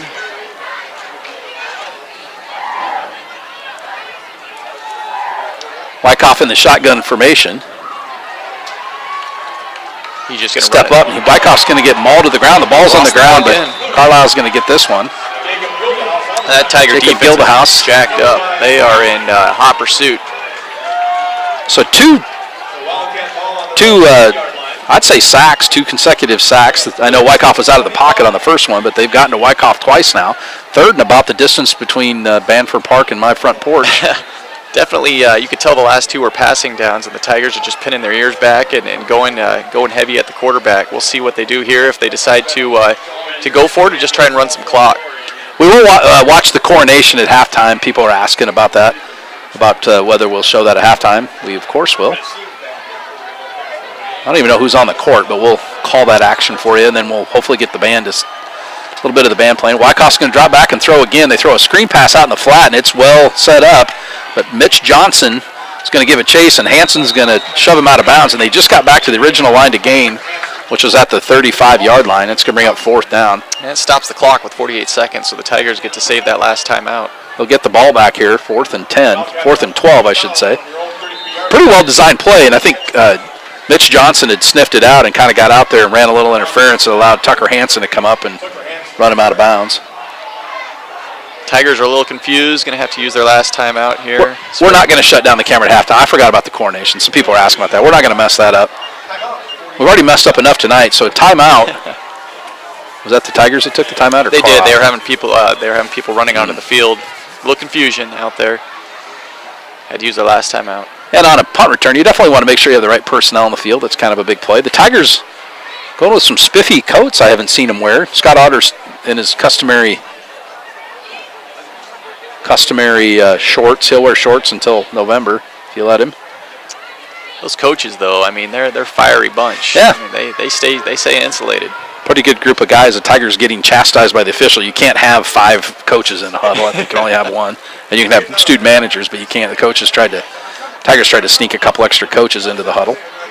Pretty well officiated game here in the first half. You know, I talk about officiating a lot because I do it. I think this has been we've seen some very, very good officiating this year. I have no complaints. Tigers have nobody back on defense to field a punt. Might be suspect Carlisle of faking it. They're not. Ball's going to be kicked into open field and roll out of bounds at about the 36, 37-yard line. Where the Tigers will start with 39 seconds to go. So 20-8, all things considered. I'm pretty happy with how this first half has gone, and mostly because what we've talked about, the Tiger defense has really been stingy. Tigers haven't finished a couple of drives. They got something they can work on, but their defense has really kept them in at this first half. Yeah, they really bowed up here. I'm really impressed with the way the defense has helped shape this game. Well, it'll be interesting to see if they just run off the clock here or try and go deep here one time. No timeouts. Time Landon Howard's on the field, you got to think he could be a target here. It's Berge's favorite target. Berge is looking to throw. He's going to roll out of the pocket to the right. Nobody open. He'll probably just throw it in the dirt. He does, right in front of Tucker Hansen, who is at about the 43. 32.8 seconds to go here in the first half. We will have the halftime coronation. We've got the middle school bands already played with that. It's been a pretty good night here at Gilbert. They're going to have a nice lead going in at halftime. The Cubs won today. Carmen, everything. I got to work in the concession stand. I got some free food. Have you ever had the teriyaki chicken? In the concession stand? Yeah. No. You never have? No. Delicious. I will at halftime. Chicken is good. Sounds amazing. Going to run down at halftime and grab yourself a chicken sandwich. They usually have the game on in the concession stand so they can listen to us. Hi, everybody in the concession stand. Berge will drop straight back, picks up the ball and throws it across the middle and threw it over the back shoulder of Landon Howard. If he'd have led him there, I think he did have a little bit of a... He did have some running room there. Just missed him to the outside. Can't fault the Tigers. They're certainly going for it, though. They're being aggressive. With third down now and 27 seconds left, and Carlisle having all 3 timeouts, I don't know how aggressive you really want to be at this point. Carlisle might want to make the Tigers punt this if they don't get the first down, just because, there's a lot of bad things that can happen on punts. So 3rd and 10, ball's at the 37, 27.2. Tigers, as you said, out of timeouts. Carlisle with all 3. Tigers have spread it out. It doesn't look like they're going to go in victory formation or anything. Newell will come in motion. They're going to hand it to him on the reverse to the short side, and he spins out of a tackle. He's going to get to the 48. The clock will run, though. He did not get out of bounds. So I'm kind of surprised Carlisle wouldn't call timeout here and make the Tigers punt this. It doesn't look like they are. Right. You never know what's going to happen. You get a high snap, you get a good return. There, it looks like they're just going to let the clock roll out. 7-6. Now they call timeout. That's an interesting situation. Can't believe they waited so long. Hannah Thatcher, I believe, is on the homecoming court, and her family listening from Arizona. I'm pretty sure it's warmer in Arizona than it is in Gilbert, Iowa. Hannah's brother, Andrew, is here in the press box tonight helping Pat Starr, I'm sure, helping Pat Starr make sure he puts his glasses on so he can see. Pat Starr, a guy who's helped out with the broadcast a lot, and one of the best things we've got going here in Gilbert, filling in tonight on the PA. I think overall, as long as you get to hear Pat Starr on any given night.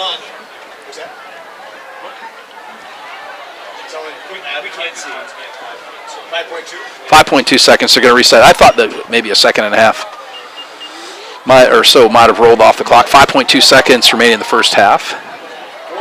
Tigers will have to punt it. I think maybe Tucker Hansen could just catch the ball and run around for 5 seconds. You would think. But you don't want to really try that just in case. Tigers not in punt formation. So now another timeout by Carlisle.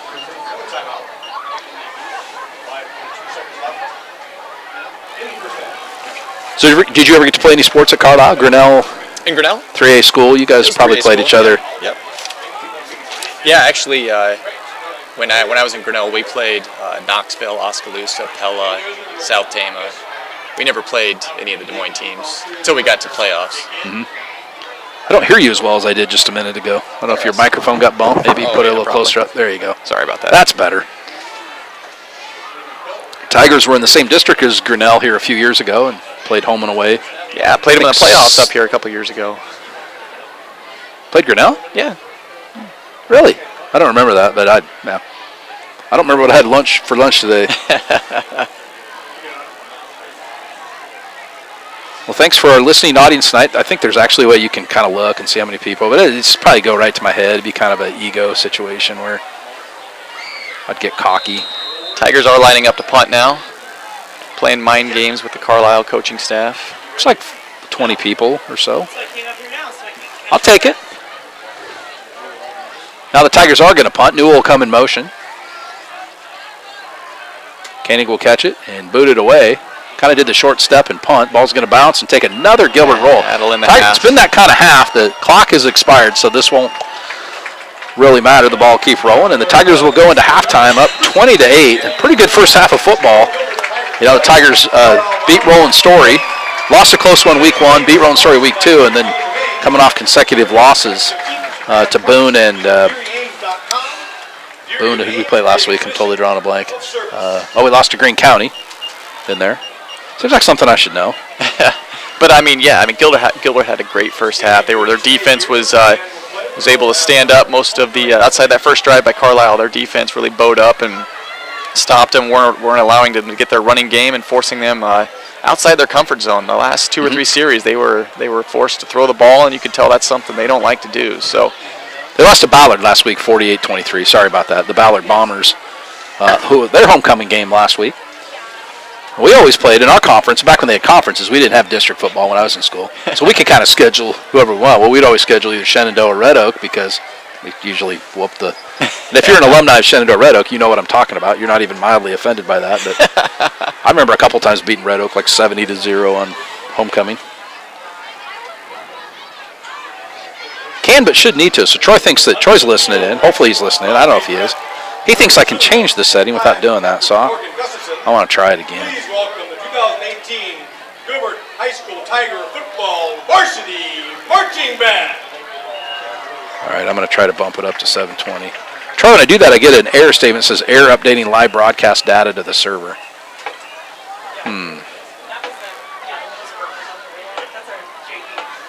Well, we maybe just be stuck with this subpar broadcast. The band numbers 138 members, including 34 seniors. The band will open tonight's halftime show by saluting the late, great Queen of Soul, Aretha Franklin. Oh, yeah. I like Aretha Franklin. Yeah. You ever seen the movie The Blues Brothers? You familiar with that movie? I am, yes. It's one of my favorite scenes is putting the band back together. Matt Guitar Murphy and Blue Marini. And can you remember the name of the restaurant that she... I don't. It was like the Soul Food Cafe or thing. So we're going to let you listen to the halftime broadcast. I may call Troy Stout on the telephone and see if we can get some like that. And I think you're going to go get a chicken sandwich. I don't know. We're going to take a little break here at the halftime, and we'll be back here shortly.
Rose on our beautiful hours and for helping us out last minute. And now we'd like to introduce our homecoming tour. Mckenzie Anderson is the daughter of Regina and Dave Anderson. Her son Billy Jack. During high school, Mckenzie has enjoyed running cross country because she has achieved goals she never knew she could, and the team has so much fun together. Mckenzie has been on honor roll and was named most improved on the cross country team. A memory that stands out to Mckenzie is when she had Mr. Funds at the algebra freshman year, and she thought his name was Mike. It took her months to learn his real name was Joel. Mckenzie really admires her Uncle Derek for teaching her to never give up on her dreams, even if others say it will be difficult. He has taught Mckenzie to always believe in herself. Mckenzie plans to enroll at the University of Iowa to study oncology. Mckenzie Anderson.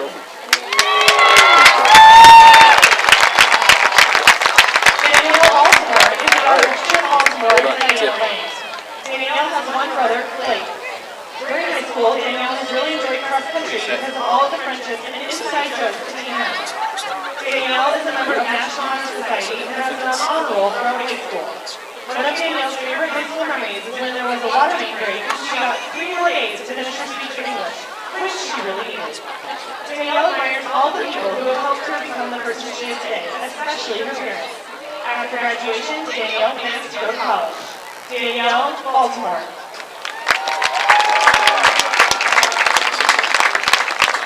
Morgan Elaine Gustafson is the daughter of Tim and Henry Gustafson. She has 2 brothers, Isaac and Henry. Morgan has loved being on the golf team and color guard because we feel great and have made so many memories. Morgan has been on the honor roll throughout high school, and her favorite high school memories are all the fun team meals with the golf team, hanging out with her boyfriend, and being the flag captain. Morgan most admires her parents because they are the 2 most hardworking people she knows, and yes, she does think they are the coolest. Morgan's future plans are to attend the University of Iowa and major in pre-med. Morgan Gustafson.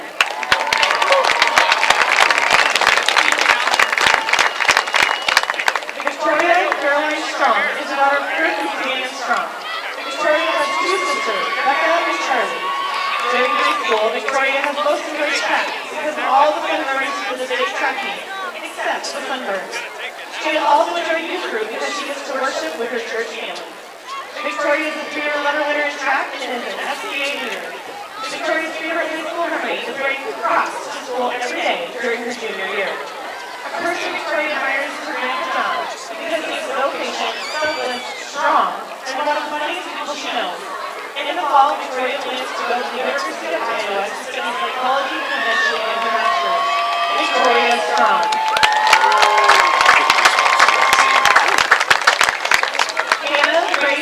Is the daughter of Matt and Diana Thatcher. She has 3 siblings, Andrew, Mary, and Sarah. Diana has most enjoyed cross country because the team is so close and always supportive of each other, and because of team meals.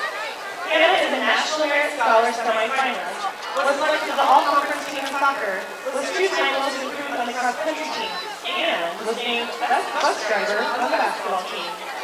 Diana's favorite high school memory was Davy Jones' belly flop in the pool after state soccer her freshman year. When asked about a person Diana admires, she said, Mr. Martinez, because he always has a great day. Diana's future plans are to study engineering at Iowa State or St. Thomas and possibly play soccer. Hannah Thatcher.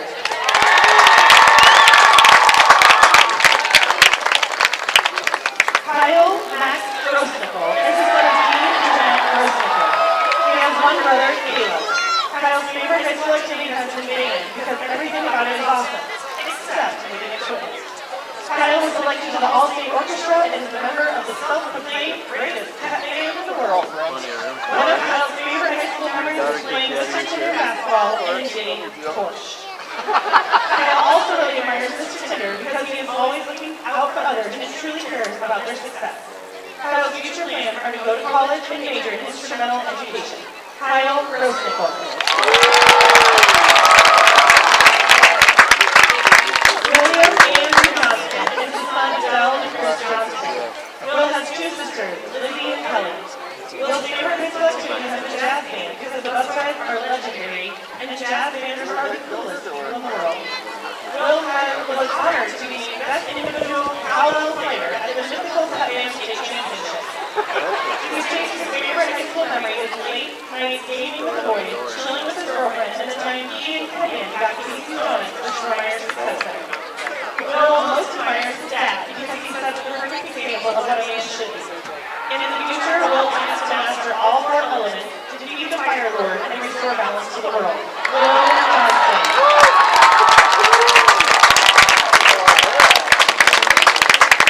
Hank Allen Powers is the son of Tim and Sarah Powers.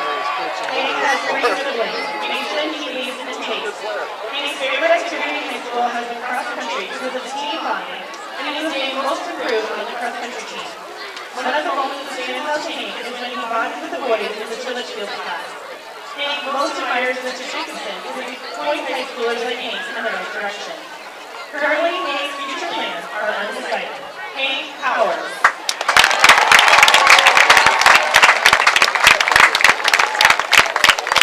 Nathan Ryan Saltzman is the son of Ryan and Jerry Saltzman. Nathan has 3 sisters, Laura, Maria, and Anna, and one dog, named Sophie Saltzman. Ryan's favorite activity is riding a scooter because it allowed him to travel to places like California, Idaho, and Minnesota, and it helps spark his great relationship with Luke Campbell. Nathan has been on the high school honor roll and earned a soccer letter. His favorite high school memory is being taught straight-up knowledge by Mr. Davis. Nathan most admires his dad, Ryan, because he has sacrificed himself to better the lives of his family. He is also one of the most funny and unique individuals Nathan knows. Nathan's future plans are to attend the University of Iowa to study business and then see where life takes him. Nathan Saltzman.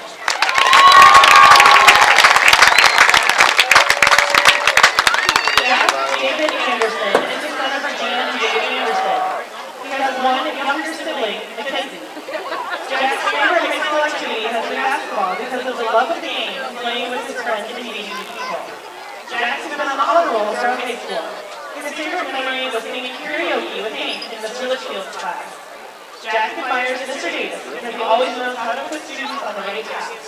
Jack's future plans are to attend Iowa State and major in business. Jack Anderson.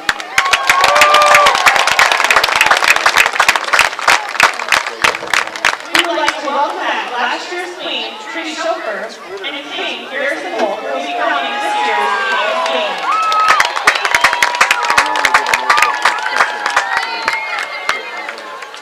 For the 2018 Gilbert Homecoming Queen is Mckenzie Anderson.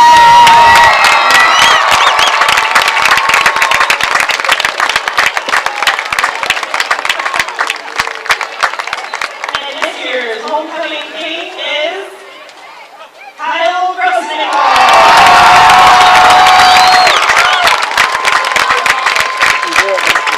Congratulations to all of our partners who are fine representatives of the high school. Thank you very much.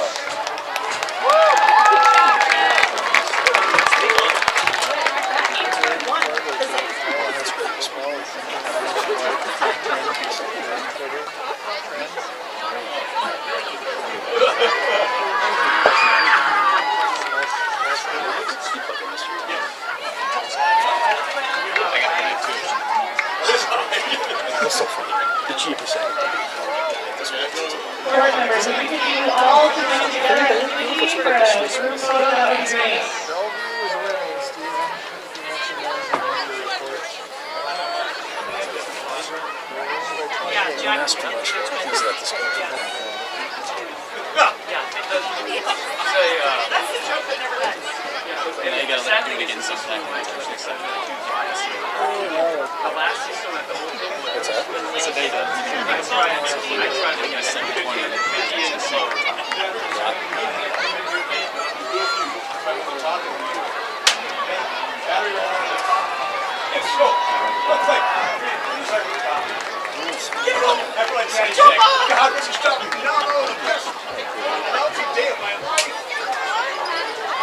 Lightning hits this thing and comes out and gets you.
Union 28, Owen Story 8.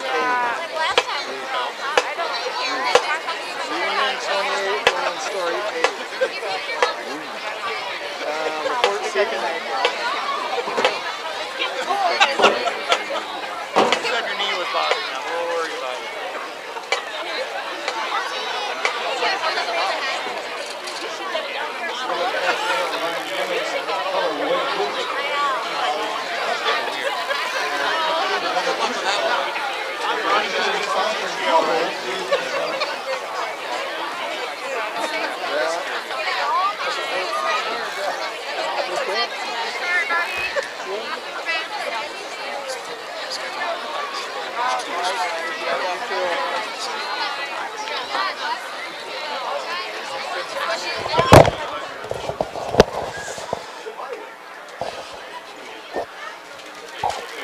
Well, congratulations to our homecoming king and queen, Kyle Grossnickel. Hopefully you got to see that. I know I've been reading the comments on the YouTube channel.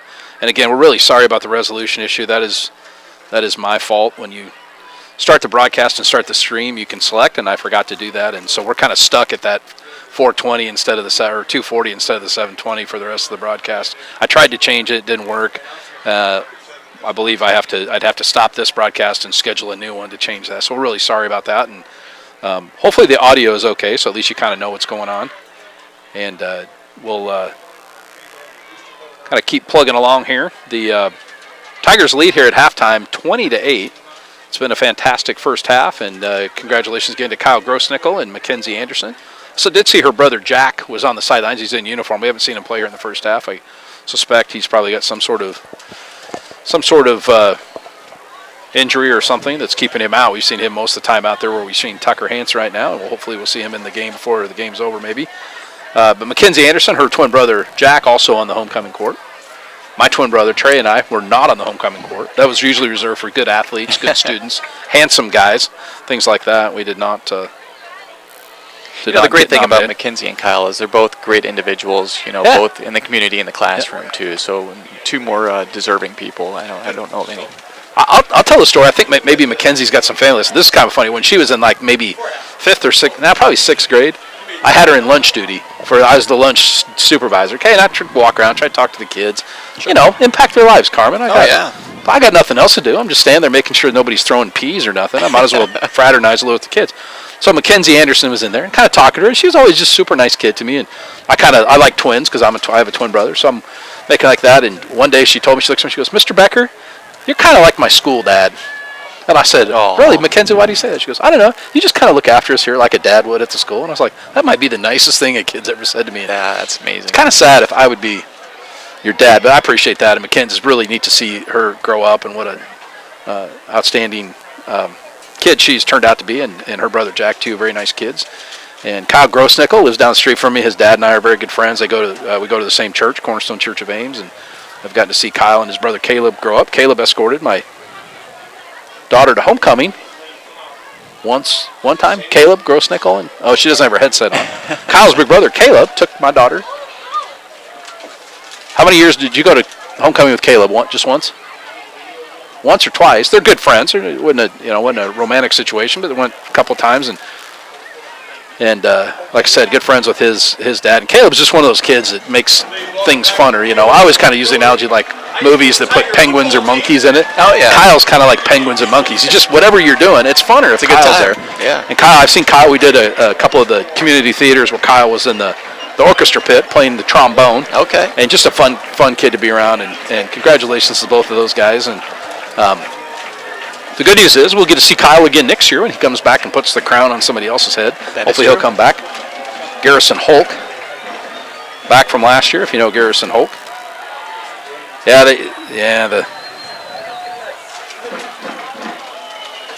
Oh, absolutely. The Iowa Air National Guard 124th Attack Squadron watching from the operations floor. Sleep well tonight. Thank you for Bully Bowman texting in. The Bowman, they had two girls, twins there. Yeah. Mason Bowman, who played on this very field, his father. Right. the 124th Attack Squadron. That just sounds cool to say. It They're does watching say, us, yeah, Carmen. exactly. Guys that can like fly airplanes are Oh, yeah. watching us. Like It's like Maverick. Top Gun. Yeah. Maverick and Goose are. Oh wait, Goose died. Yeah. I always forget that when I say. So Iceman and Maverick listening. That's right. Bully, I believe, is Mr. Bowman's flight name. Do you ever think about what would be your pilot name if you were going to be a pilot? Thunder. Thunder. Yeah, I I'd mean, probably go with just- Stubby. Yeah. Yeah, A lot of that's people say suiting. I'm kind of stubby. I'm short, kind of squatty. I don't think I could fit in a fighter airplane. I sat in a Black Hawk helicopter one time. A friend of mine was a Black Hawk pilot. I tried to sit in there. I got in okay. When I went to go get out, I'm like, how did I get in here? I can't get out. They're not very big. They don't have guys like me flying Black Hawks or F-18s, F-14s, whatever, F-16s. He didn't whatever take they you have now. He did. I did not get to go up. No, I think I probably could have, but he said it'd probably draw attention. When we were on a military base, you kind of got to be careful. You can't just, hey, can I? It's not like Stripes where they just took that RV out in the middle of the night. This was on an active flight line, and one of the reasons I think we couldn't was they were actually out there doing maneuvers and stuff, and it was at Fort Sill, Oklahoma. So thank you for serving our country. For all the guys at the 124th Attack Squadron from the Operations Forum. We apologize again for the resolution. I know it's not good, and we're sorry about that. It was my fault. If Troy Stott was here, that would have never happened. This is the B team. Sorry, Carmen, you're on the B team. I'm used to being on the B team. That's fine. I played on the B team. I was kind of one of those kids in school. I was kind of between the B team and the A team. So I got to play a little with the A team, a little with the B team. He's the technology guy. I'm good at the talking. I'm just not so good at the buttons. I mean, if you looked at all of the things we have here to do this broadcast, it looks like the cockpit of one of those planes on the 124th Attack Squadron. Oh, this is a great setup. It's very similar. There's knobs and dials, and I don't know what it's all for, but I just forgot to click one box that said 720 instead of 240. That's what it boiled down to, and I can't figure out how to fix it. So you're stuck with this the rest of the game. We're sorry about that. Like I said, hopefully the audio is good, so you can at least kind of hear. Maybe they're going, we don't really want to listen to you. We'd rather just watch. That's entirely possible. But I tell you, if you didn't get a watch, or if you're just listening, it was a very good first half of football. The Tigers started the scoring on a very nifty Landon Howard 8-yard touchdown pass from Matt Berge. Anthony Koenig, that's not his name. Matthew Koenig kicked the extra point, made it 7-0. Goodhue, I think, ran in from 9 yards. Somebody from Carlisle did at the 3:34 mark in the first quarter. They lined up to kick the extra point. Tigers jumped off sides. They ended up running a 2-point conversion successfully. Made the score 8-7. So the Tigers trailed 8-7. They have not trailed since. They got another nifty touchdown pass from Landon Howard from Matt Berge at 1:03 to go in the first quarter. Koenig's extra point made it 14-8, and then 2 field goals, both by Koenig at 9:05 in the second quarter and 1:52 in the second quarter, extended the lead to 20-8. So pretty good half of football for the Tigers. Carlisle lined up on the wrong side of the 50. Yeah, I mean, Gilbert kicking the 2 field goals. They only kicked 2 through the first 5 games. So really doubled their field goal output here in the first half. Carlisle just hasn't been able to do anything since 3:34 in the first quarter when they had that long first drive. The Gilbert defense has really tightened up, and they'll kick the ball off to Carlisle here and start on defense again. That might be just as well to have their defense on the field. It's been pretty good tonight. I was talking to one of the most prolific kickers at Gilbert, Andrew Thatcher. His sister Hannah was on the court. And I said, "Did you ever get 3 field goal attempts? Line up for 3 field goals in the first half?" He goes, "I never had more than 1 in a game." And I can't believe that those 6 points won't come into play here tonight. As Koenig kicks high and deep, I think that ball's either going to go out of bounds or go out of the end zone. It's going to go out of the end zone. Koenig with a touchback. So I wonder if they'll ever change the rule like they did in college now where it'll come out to the 25. It still comes to the 20 in high school. I'd like to see them leave it at the 20. Yeah. Kind of reward the kickers for putting it that far. 10, Matthew Koenig gets a chest bump from volunteer assistant Bryce Smith for the Gilbert Tigers. Bryce helped out in the weight room last summer, is helping out the Tigers. Kind of an enthusiastic cheerleader for the kids. Back to the tight formation now as Carlisle will run 2 tight ends and 2 backs, only 1 wide receiver to the right. Wyckoff's going to run an option. He'll keep the ball and goes up the middle. Pretty nifty play. Everybody collapsed on the running back, and there was a wide lane there that, again, you and I could have run through. Yeah. Problem with that is, Carmen, I'm not very good at running. You played some softball with me. I'm not very good at running. You don't give yourself enough credit. I wouldn't right now. I'm kind of battling a heel ailment that would preclude me from things like flag football. So second 5, and the ball's on the ground. Wyckoff dropped the ball. I don't know if he was trying to do a belly fake. I don't know if you saw it. I couldn't tell what happened, but the ball ended up on the turf. Yeah, it looked like he tried to tuck it under his arm, and it just fell out. I don't know really what happened there, but good luck for the Tigers. It's going to be 3rd and 12, and going to force Carlisle into another situation where they got to more likely than not pass the ball, and they don't like to do that, so we'll see what happens. The Tigers have spent most of the first half kind of forcing Carlisle to do what they don't do a lot of, and that's throw it. So good gain on first down, kind of negated by a fumble that was recovered by Carlisle in the second play. 4 wide receivers now, 2 to both sides, and Wyckoff's going to straight back and throw a screen out in the flat. He's got Reed out there, but defended by the Tigers, a broken tackle. Carson Johnson had him at the 20, but let him go, and he's going to get enough for a first down out to about the 32. That was Reed out of the backfield on the screen. Yeah, that was a good play call. Really, the Tigers had a chance to tackle him there and get him forced for the fourth down and punt the ball. Just couldn't wrap up. So Carlisle doing a lot what Gilbert was doing in the first half with that screenplay. So Carlisle bring their tight ends back in and kind of go back to their run formation out of their pass formation.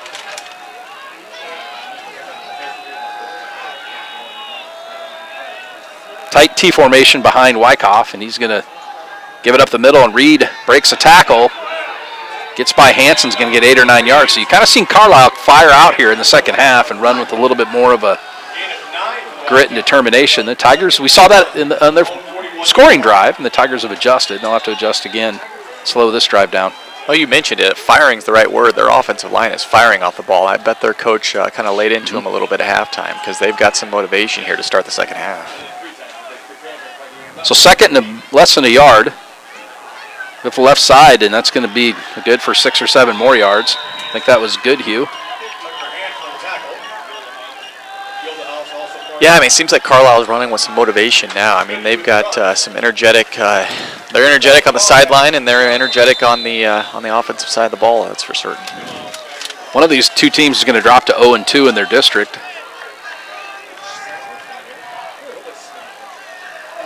We have a false start. The tackle on the left side jumped out of his three-point stance. Or the tight end. I can't tell which one it was. Might have been both of them.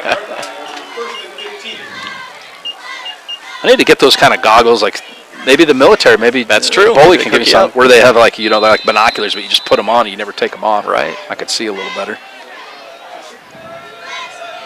It's a beautiful night here. It's flags kind of laying limp at half staff. It's a perfect fall night. Yeah, it is. Football Gorgeous weather, that's for sure. No wind whatsoever to speak of. 1st and 15, Wyckoff's going to look to throw down the middle of the field. He's got a receiver. I think that was one of his tight ends that broke loose. Nobody picked him up. 33, Nolan Brunson. He's going to have enough for a first down. Yeah, he's right at the sticks. So Carlisle obviously made some adjustments at halftime here, and they've got a pretty good drive going here with a key third down conversion on their first series of plays. Ball's at the 40. Clock rolling, 9.5 minutes to go in the third quarter. Brunson got out of bounds, so the clock will not start until the snap. Back to the tight, double tight end formation. Gives up the middle for about 3 or 4 yards. I think that was a good Hugh that got it. Just going to wait till the play's over and see who gets off the pile. I'm really struggling to see. And some of that, Wyckoff's doing a good job of just being deceptive. And like I said, that's kind of the nature of their offense, is to make everybody wonder who has the ball. Yeah, I mean, right there they just ran through the AB gap right behind the center guard, and they got a good push and were able to fall forward for 3 yards. 2nd and 7, ball's at the 37. Tigers lead 20-8 here in the third quarter. That was the halftime score. He's given up the middle. Not much doing there. Thought Wyckoff had kept it, but he didn't. So I think Reed was the carrier and all that. It's going to bring up a 3rd and 5, so good down and distance for the Tigers here, and this would sure be good. You kind of wonder if maybe Carlisle won't take 2 plays to get this yardage. Yeah, this is 4 down territory, so I mean, they've got plenty of the playbook is open here.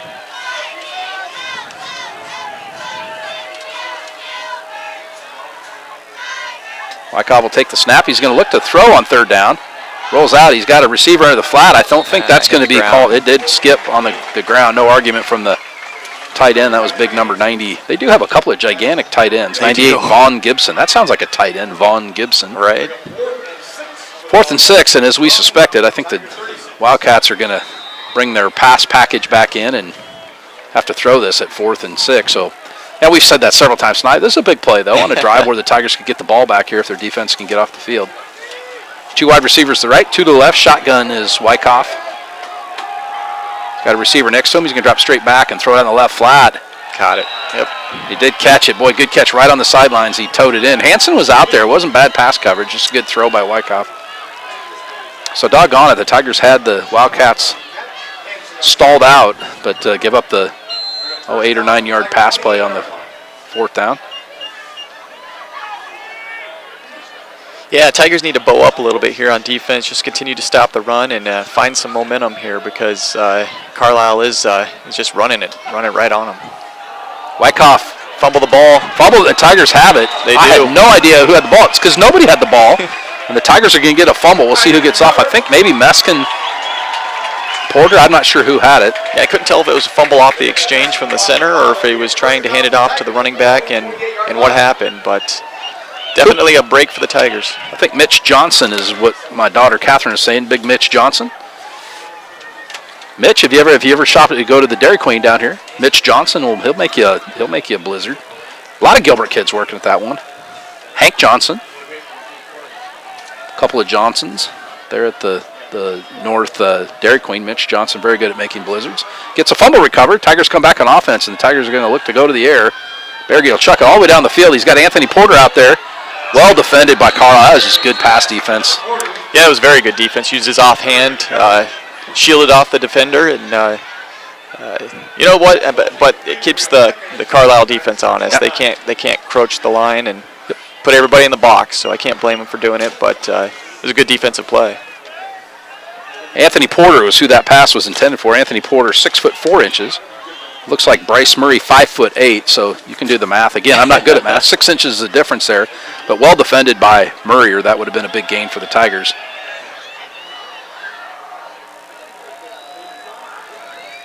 They're going to give it fake the reverse and give it on the inside. That play didn't really go anywhere. The Tigers are going to get maybe back to the line of scrimmage, a gain of a yard. I think Carson Johnson got that. They fake the reverse to Landon Howard. As good as the reverse play has been for the Tigers, the fake reverse, we've seen that typically in the Randy Sneezick offense be very, very effective. Probably just as effective as the reverse as the fake reverse. They've had a lot of success tonight with that screen play up the middle. I wonder if they go back to that here. Northwood Kensett upsets Gilbertville Don Bosco 18-0 in an 8-man football game. That's a very low-scoring 8-man football game. My twin brother worked that game up in Gilbertville tonight. 7:22 to go in the third quarter. Tigers facing a 3rd and 9, and they're going to have a timeout called by the Tigers right before the snap. I thought they were going to call the Tigers for false start. Danielle Baltimore's family, she was one of the Queen candidates. They're listening in from Northeast Iowa. John Leo, it looks like. You were mentioning 8-man football. That's kind of interesting to watch if you haven't watched that before. I've seen it on TV, like at the state, at the Unidome, but I've never been to a game. Possibly going to be going in a couple weeks to the North Tama Trayer. I don't think that's 8-man though. I'm not sure. Yeah, that's North Tama's 1A, I believe. 1A. Yep. I like to tell my brother where we're at in our game when he's on his way home. But you think it's hard to cover 11 men on the field, 50 yards side to side. I would never 8. Those games move really, really fast. They do. My brother loves, if he could pick, I think he'd prefer 8-man. He 8-man. likes 8-man game, yeah.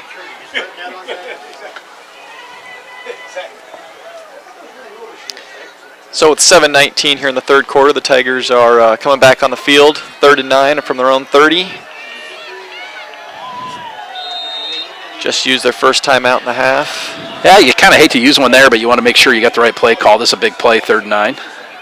Howard will come in motion. Berge with the shotgun snap, looks to throw, drop straight back. Throws across the middle of the field, and Porter kind of stumbled, and the ball went to the turf. I don't think Porter had really any realistic chance of catching that one. Right.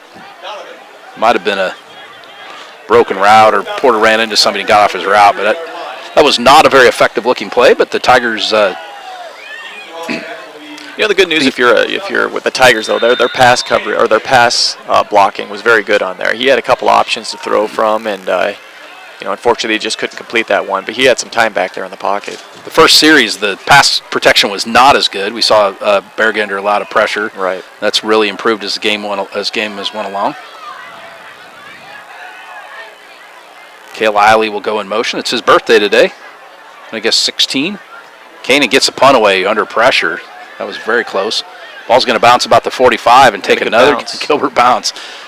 So I wonder if they're like Tim Pizzetti's out there with a lever and he can roll the field, because it seems like every punt we've had has rolled the right way. I'd be giving Tim Pizzetti way more credit than you deserve about running equipment and machinery. We do appreciate Tim, very supportive of the broadcast team and always kind of gets us what we want, and appreciate all the work he does here at Gilbert. Pretty good place to raise a family, Gilbert. If you're listening from out of town, you probably know that if you've got family and friends on this team. We kind of like it here. Yeah, it's a very tight-knit community, and everybody supports each other. It's very fun.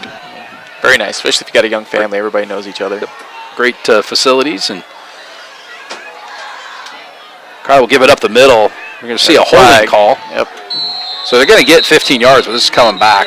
Let's say with 99.9% accuracy, that would be a holding call where the umpire threw it right at the point of attack. And exactly. I am correct. So big penalty, because that would have went for 15 yards. That's going to be about a 30-yard, net 30-yard mistake, 25 yards. And you say you're not good at math. I was thinking it was a 15-yard penalty. I'm not sure why.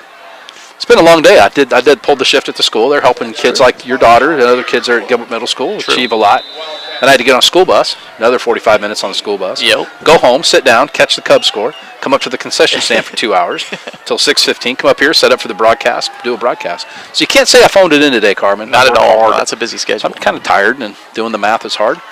Wyckoff will play action pass. He throws out in the screen. Well defended out there. Very well defended. Great defense. So I'm trying to see who that was. It looked like 20. I think that's Trey Hansen, if I'm not mistaken. Trey Hansen. Hansen. So Trey kind of when he batted it, but he batted it straight up, and it was almost caught by the tight end that's Nolan Brunson, who's caught a pass on that last drive. But good defense there by Trey Hansen, kind of jumped that route, knocked the ball away. Trey only a sophomore too, so he's got even more years ahead of him to improve, and the future's bright for him. You bet. You got Hansen and Tucker Hansen and Caden Meskin, 3 sophomores contributing on the defense for the Tigers. And Wyckoff's going to throw another screen out there. This time it's well set up. A lot of blockers, but Tucker Hansen's going to shove him out of bounds. That's going to be well short of a first down. I'm going to say 3rd and 7, 6 or 7 yards, Carmen. So another good, favorable 3rd and a down in distance. And Tigers defense gave up that was 4th down last time. It wasn't 3rd down before the fumble. This is a great opportunity for the Tiger defense to stand up here and get a big stop and get the ball back. Get the momentum back on their side of the field.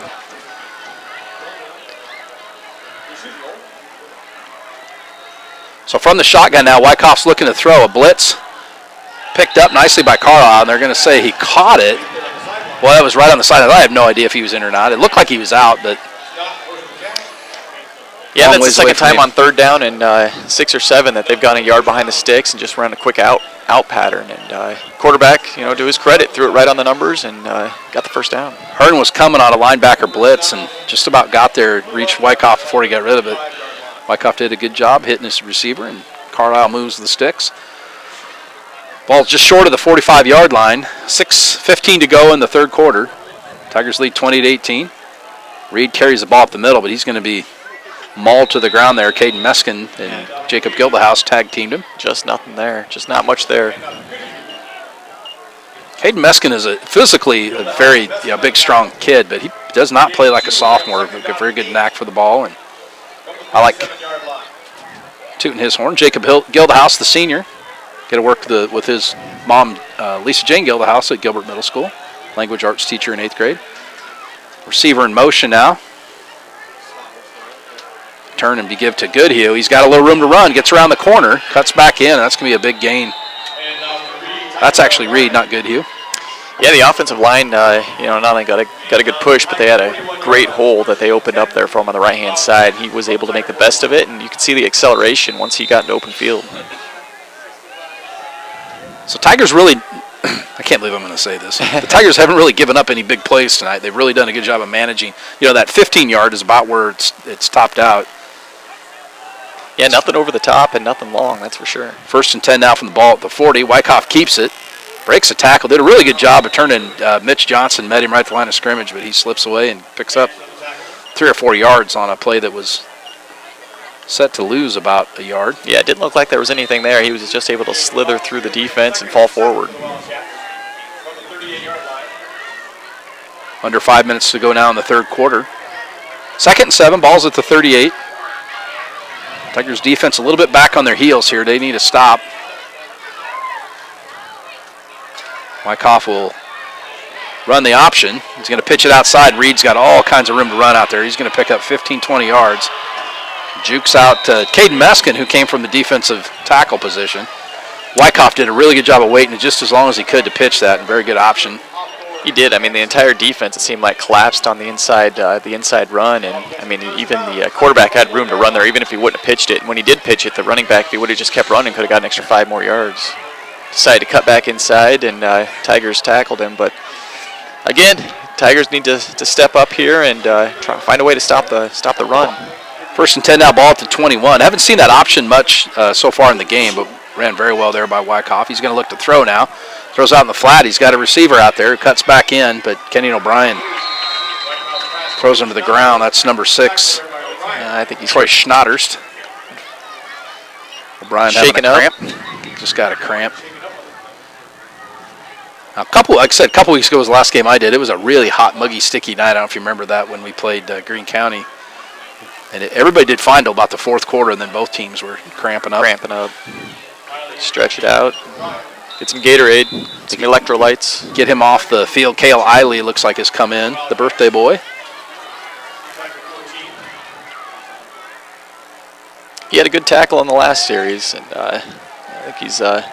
See if sometimes you'll see when you got a new guy coming in at cornerback, they'll throw his way. Yeah, they'll target him. Wyckoff will send the receiver in motion that Eiley's guarding, but they're going to give it underneath to Reed, and he's got some room to run. Skips out, and I think he's going to go in, and he will.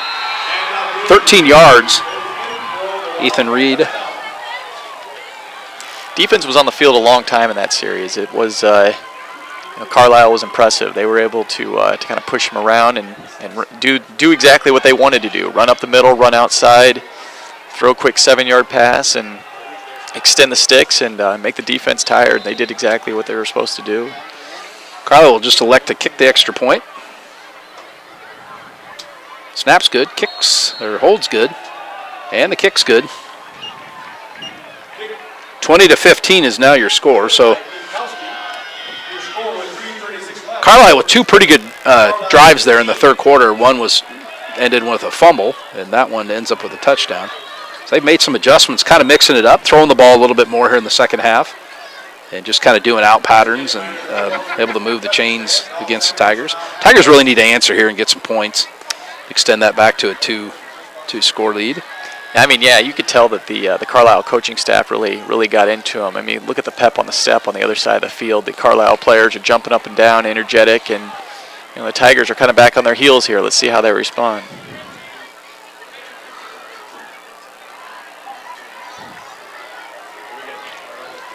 That was a big yawn in case you're wondering what that moment of silence was there.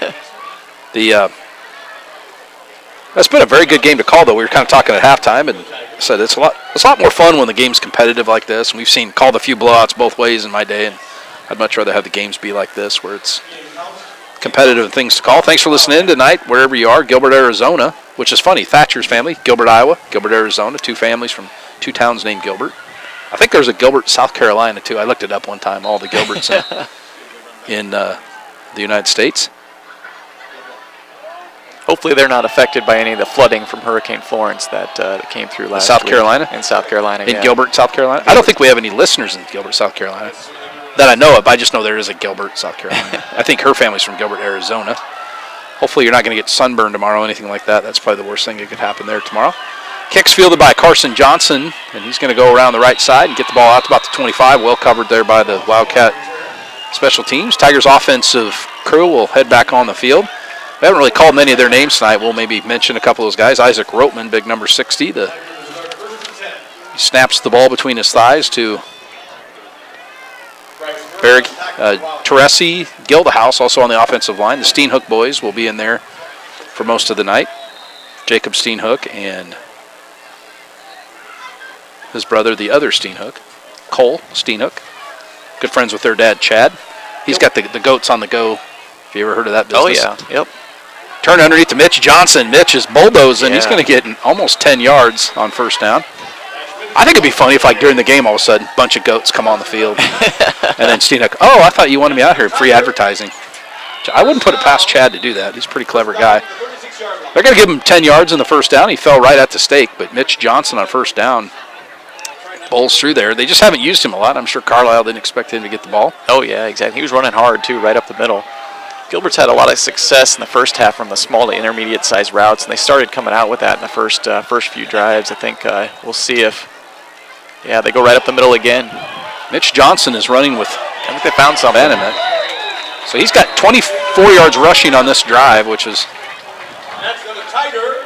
more than the Tigers, I think, had on their first drive. Mitch Johnson, one-man wrecking crew here. So now you'd kind of like to think maybe run a little play action after that. We'll see what Randy Sneesick does. Here's what I know, Carmen. Randy knows way more about football than I do. I shouldn't probably ever predict plays or what I think is going to happen. So back under center, no shotgun formation yet on this drive. They're going to turn and give it on the reverse to There's a Tucker flag. Hansen. Some sort of blocking infraction, usually where that's thrown. Hansen does have a nifty carry of about 7 or 8 yards, but this is going to stay. Tigers are going to get whistled for, I guess it's holding or chop block. It's going to be a holding call on the Tigers. It was kind of away from the ball. I'm not sure it had much to do with that play, but you still can't hold. It was on the opposite side of the field. I don't know if it was trying to block somebody that was coming in that maybe would have got him on the reverse, but certainly a holding penalty and drive him back 10 yards. Spot foul. The flag is sitting at the 48, so the Tigers will have the ball back at the 38. Clock will wind. 2.5 minutes to go in the third quarter, 20-15. A quick first half, but the second half's kind of been a little bit more of a drag with a few incomplete passes and a few penalties. Back up under center is Berge. He's going to turn and fake it. Play action pass. He'll throw on the right flat. He's got Landon Howard right at midfield. That was a great route. I mean, he cut it off quick, right at the 50-yard line. As soon as he turned around, the ball hit him right between the numbers. That was a great route run and great pass. It's almost like they'd done that before. If you throw it in Landon Howard's direction, he'll generally catch it if he can get his paws on it. He's not afraid to catch the ball in traffic. Like I said, I speak highly of him because I like him. He's a good kid, but he's one of the best receivers we've seen here since we've been covering Gilbert Tiger football. Back to the shotgun now is Berge, second and long. They're going to run this time out of it. I think that's Aiden Carr or Carson Johnson, but that play went nowhere. Lost a couple yards on the play. It's going to be VC carried the ball. 85, I haven't seen him there. I think that's 85, it is.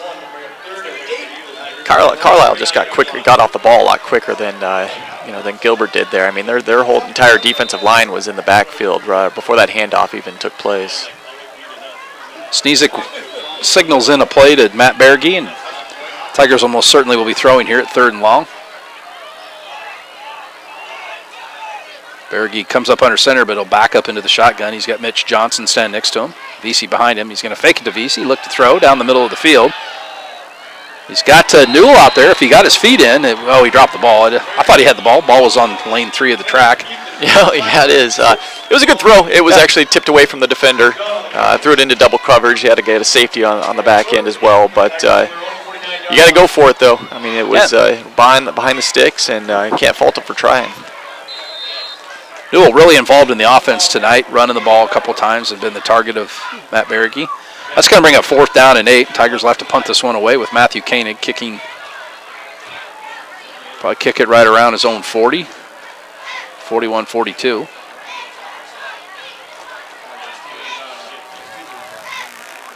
O'Brien will come in motion. High snap, but O'Brien gets it down. A good punt. Spiral punt. It's not going to be able to be caught. Bounces in traffic in kind of a dangerous spot here. Probably the worst roll of all the punts tonight, but still all the way down to the 20. Well, you would hope the Gilbert offense would have given the defense a little bit more rest here. Carlisle's going to line up again with a minute 10 the third quarter, down 5 points, and their running attack offense can surely wear a defense down. So we'll see again if they can bow up and make a stop.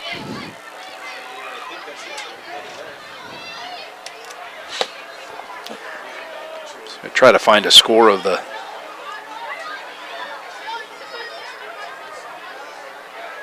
5-3 Brewers in the 7th. 7th. The run package, 2 tight ends. Under center is Wyckoff. He'll take the snap. He's going to throw it in the, run it in the middle. Going to get about 3 or 4 yards. That's Reed, big Ethan Reed. He's kind of the big back, and they've used Goodhue as more of the slasher, more of the speed guy. Wyckoff, pretty good runner in his own right. Yeah, that was more of a read option. He kind of looked at the defensive end to see which way he was going to go and decided to hand it off. The defensive end collapsed and made a good read on the ball. So bring up second and about 6. 40 seconds to go here in the third quarter. Wyckoff's got it. He's going to keep it, spin out of a tackle. He's going to be just short of a first down. They're marking just outside the 30. They'll bring up third down and 1. Wyckoff kept that on the option play that time. Yeah, you're right. We didn't see that option too much in the first half, but they broke it out a few times here in the second half for big gains. Looks like they're very capable of running it. Wyckoff, pretty nifty quarterback, kind of quick and seems to make good decisions. Wyckoff up under center. He's just going to push it forward. He's going to get the first down. A couple yards, just follows his center and guard. Good push by the Carlisle offensive line. For all intents and purposes, that'll probably take us to the end of the third quarter.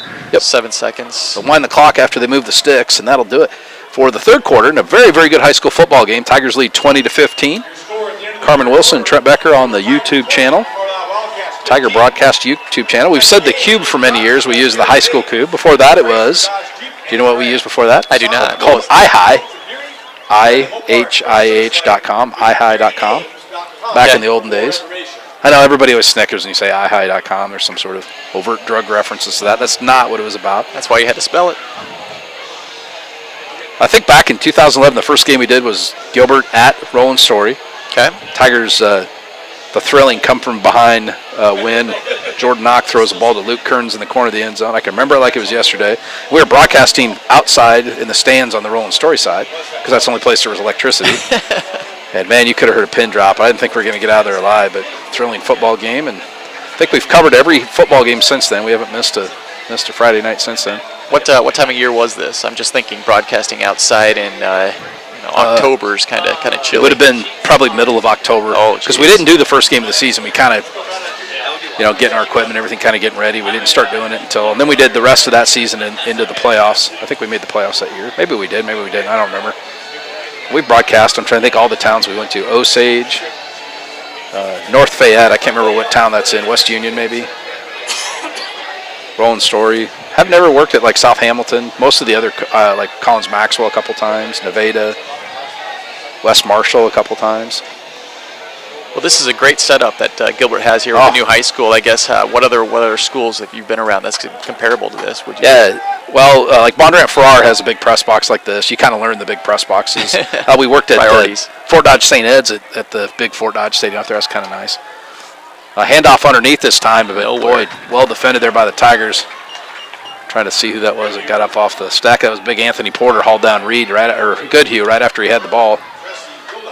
So a negative yardage play. Those are good. We like the negative yardage plays. We haven't had a lot of those here in the second half. Anytime you can start out second and 10, second and 9, you're forcing the offense into a different situation they don't want to be in. Wyckoff's going to look to throw as he rolls out to the right, tosses it way over the top. That's going to be thrown on the track. Back by the track. Here are the water jugs. Well, now it's third and 9, and again, Carlisle running 80% of the time on the season. We'll see if they have a pass play. They've been pretty successful here in the second half, though. Yeah, just running those drag patterns, 5 and out patterns has been pretty effective for them. Right. They don't throw it a lot. They seem to do okay at it. I think still forcing them to do something they're not used to doing is good for the Tigers. Wyckoff will stay in the shotgun here. 3 wide receivers left, 2 right, nobody in the backfield with Wyckoff. He's going to drop back under heavy rush. I think Cooper Hearn got him and made him throw a bad pass. Great pursuit by the linebacker there. We've seen Cooper Hearn get shot out of a cannon many times. That pass kind of flew to the ground. Did you see something?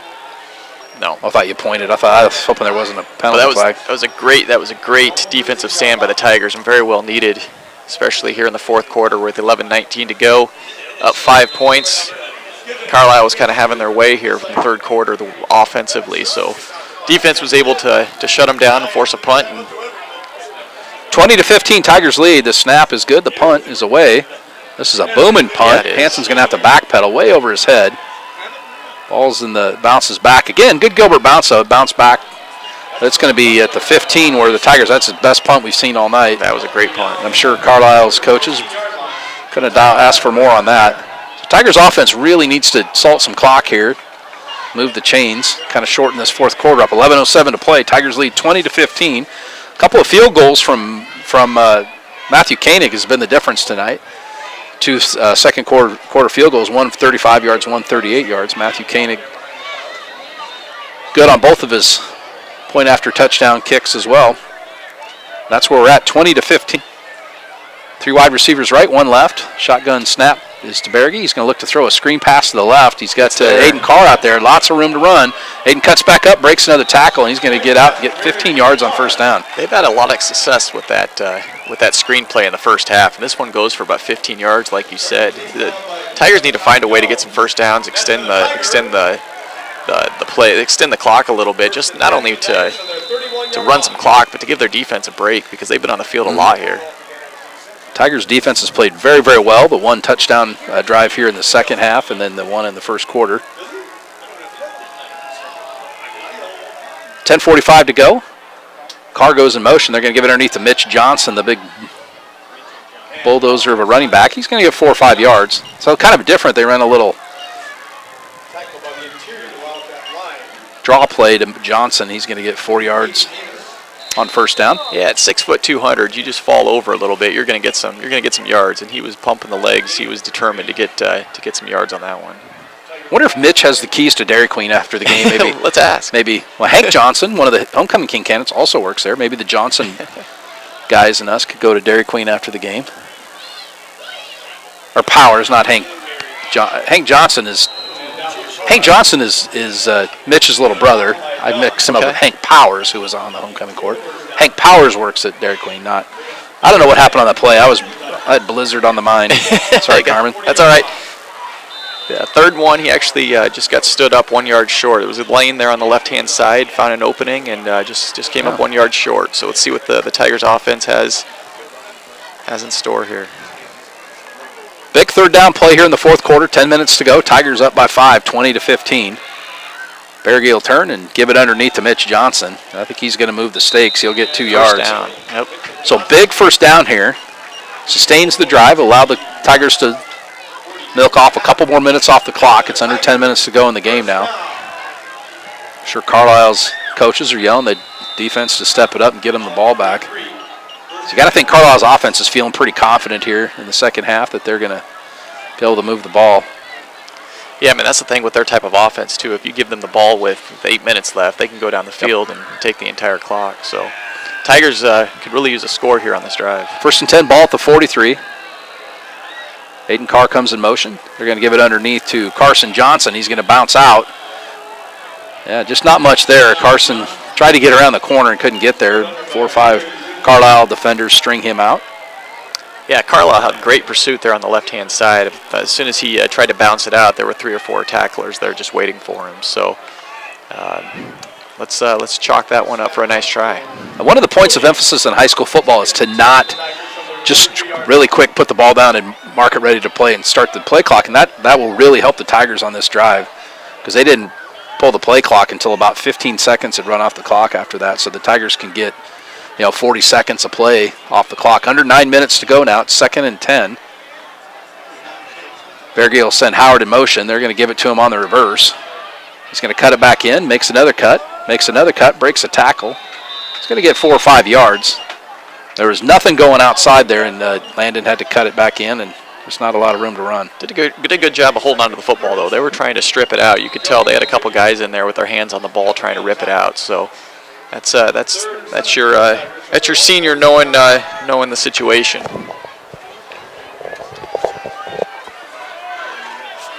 Ball just outside the 45-yard line. 3rd and 7. Berge will take the snap and look to throw.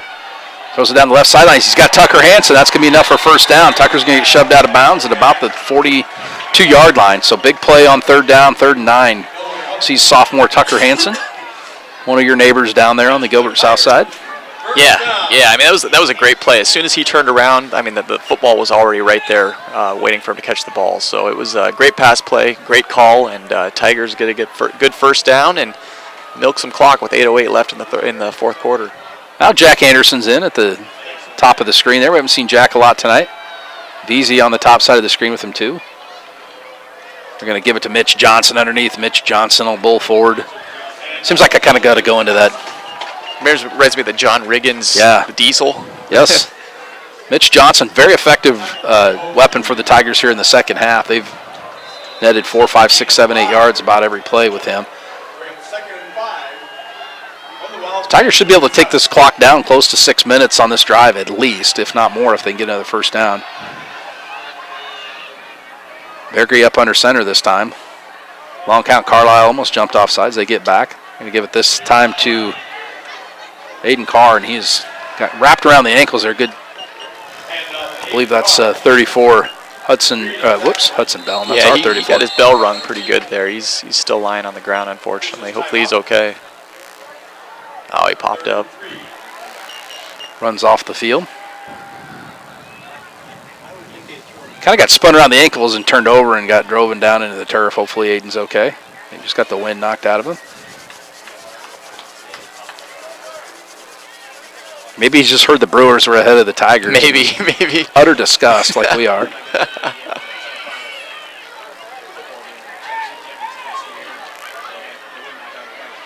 Looks like Carson Johnson. There's that VZ that checked in for him. Looks like VZ. Mitch Johnson in at fullback.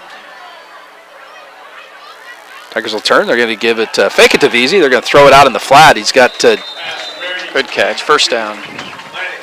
Landon Howard. Who else? I should just assume it's Landon if I can't tell because he catches the ball a lot. That's going to be enough for a first down.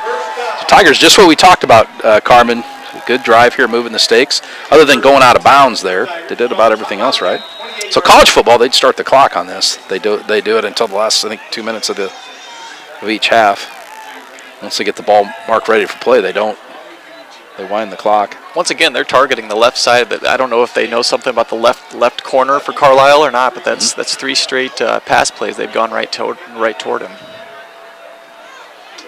They're going to give it underneath to Mitch Johnson again. Mitch is going to have his worst carry of the second half. Still got a yard, I think. And the clock will continue to roll. 7:10 to go in the fourth quarter, 20-15.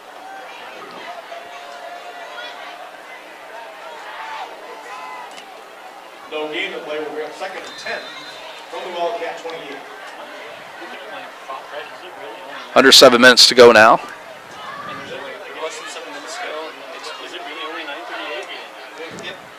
Might get home short of midnight tonight. That'll be good. I know. The nursing home bus has to come get Don Adams at 10, so that's always good if they can get here before him. Tigers look to throw. They got a screen pass out to VZ, set up well and blocked. VZ with a good cut. He's going to get driven down at about the 25, but he stays in bounds. This is where the Tiger ball carriers really got to know to stay in bounds. Don't run out of bounds if you don't have to. Know the situation. Keep the clock running. Got a couple yards. Set up a 3rd and 7. Tigers lead 20-15. They'll snap this one. The clock should be under 6 minutes to go in the game when they snap it. Been a very good high school football game tonight. Pretty clean. Not a ton of penalties and no 15-yard penalties or anything like that. It's been a very good sportsmanship and competitive high school football game. It's been a fun one to call. Thanks for listening all over on the YouTube, all over the world. I got to tell that story. We did have somebody listening outside the United States. Pass out. Oh, nice my goodness. Landon Howard is just as good as I've seen Carmen since I've been here catching the ball, and he caught the ball about the 12-yard line from his knees. We had listeners in Australia, I think 2 weeks ago. One of our patrons here, Sherry Jenkins, was listening in Australia. They have the internet, same internet in Australia as they do here, apparently. No dial-up or anything. Matt Berge with just a dart there to Landon Howard. What's amazing is he doesn't wear gloves. You see kids wear gloves all the time, the stick-em and the tack and everything. He just catches everything that comes near him. Good pass there by Berge, and he's going to give it now to VZ over the left side. VZ will cut back in. Going to get spun down. I think I told you, I don't know this kid, Ethan VZ. He must have just moved here. He's a sophomore, but I don't remember him last year. So I don't know that he went to middle school, kind of grew up here. I could be wrong. Maybe he did, and I just missed it. But it's kind of giving him a different wrinkle there. That was a pretty good run, good explosion by him.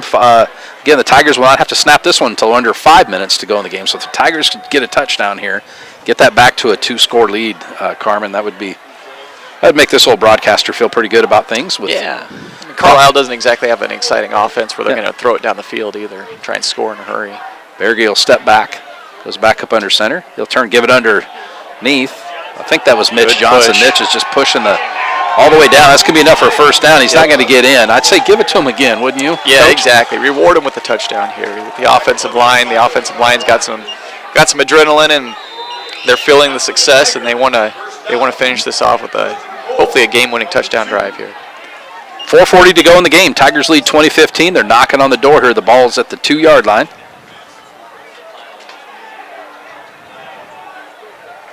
Berge will be up under center. He'll take the snap. Going to give it to Veazey. Veazey will tiptoe. He's going to get down. He might have got in. I can't tell from where I'm standing. He's just short. It's going to be inside the 1. That's okay, though. That'll run a little bit more clock. Exactly. The Tigers are going no huddle, which trying to run the clock off. I wouldn't do it, but what do I know? Berge will just take the snap, and he's going to get pushed into the end zone. He's in. That was a great drive. That's exactly what Gilbert needed. They went 80, 85 yards, on that possession.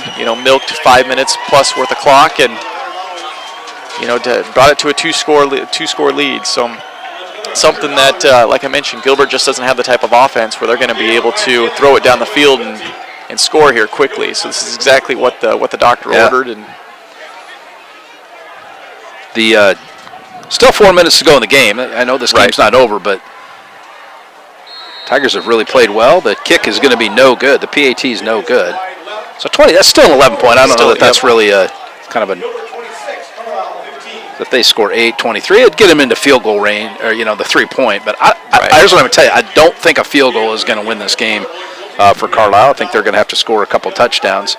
And they have 4 minutes and 6 seconds to score twice on a offense that really has to kind of matriculate the ball down the field and not really a quick score kind of offense. Exactly. Things are in tight. If the ESPN, they always have the percentage chance of winning down there in the right-hand corner. I'd say I'd put this game at about 85% Tiger favorability. I've seen some crazy things happen, and sometimes I get mad at myself for even saying things like that, because then you turn around and I don't know how many times I said, as long as the Tigers don't give up a big play, and then boom, kickoff return for a touchdown. Something happens. So I just said it, so then it won't happen, hopefully. Well, everybody here in the press box was knocking on wood when you said it, so we're good. The Beardsleys and the Strubles, my neighbors, are watching the game in the garage. Hi, Mike. Hi, Chad. I love those guys. I got one of the best neighborhoods in the entire town. The truth is, a lot of people could probably say that. Kanan go boot it. Straight up in the air. It's going to be fielded at about the 10-yard line. Out to the 20, 25. Got to bring him down. There you go. The pretty good return there by Schnatters, I think, is the one that brought that out. Yeah, he didn't exactly catch it smoothly. I mean, took a while to collect it and allowed his blockers to get in front of him, and just ran where he needed to. Did exactly what he was supposed to do. Gets out to the 40. Grant Gardner, one of my favorite kids. His dad, Lance, sitting right below us. Literally, if I spit out this window, I'd hit Lance in the head, which I wouldn't do. Sure, you'd enjoy that. You can blame it on me. In on that tackle. 3 wide receivers left. They're going to throw a screen out to the right, though, and that's going to be Reed. He's going to get out, cross midfield, and get out of bounds. Well, I don't know if he got out of bounds. I think he did. They're going to stop the clock either way to move the chains. But no, actually, I think he got stopped inbounds. I see the official on that side winding his arm. The clock will wind. With 3:50 to go in the fourth quarter, a very, very good football game tonight. The privilege to get to broadcast this. It's been fun. 3 wide receivers to the left, 2 to the right. Wyckoff will roll now to his left. He's going to try to throw it downfield. He throws out in the flat. Well defended out there by Trey Hansen. Yeah, that was a great play. Not only does he obviously keep the defender in bounds, but they got a short game that keeps the clock running. If you're the Tigers, you can't hope for much more than that. Taylor Futrell on the catch there. I don't think we've called his name tonight. I'd remember that name, Taylor Futrell. Oh, ball failure to launch. Yeah. I think they're going to blow that dead. I think there was a false start, some sort of or illegal snap or something. Yeah. So if you move the ball and don't snap it, that's an illegal snap. A snap infraction, I think, is which falls under the illegal procedure call. And that's what you saw. Carlisle really didn't look like didn't know what they were doing on that play and a little disorganized. Yep. And the snap bounced back to the – so really the 5-yard penalty there might actually be the best option for Carlisle because that play was not going to end well. So the and it clock will clock too. Well, but it'll wind here as soon as okay. they – and now, yep, it'll go back to the – so 3 receivers right, 2 to the left, on the short side of the field. Wyckoff is under heavy duress. He's going to get thrown to the ground by Cooper Hearn. Great pressure on the left side there by the defense. They bolted right to him. There was no fooling that defense, and Carlisle has to call timeout. Scott Otter calls the blitz just in time. So 2:53 to go, forces Carlisle to call a timeout. And the Tigers pin their ears back, and really defense have come out here snorting here in this last drive.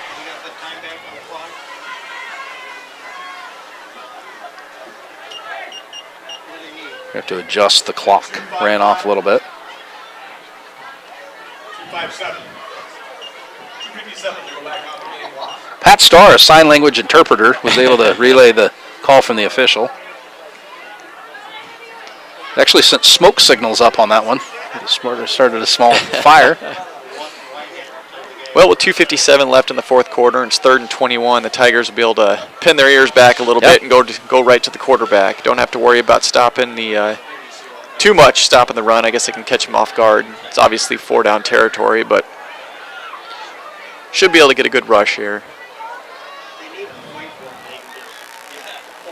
Mitch Johnson's mom, Stacy Johnson, the volleyball coach here.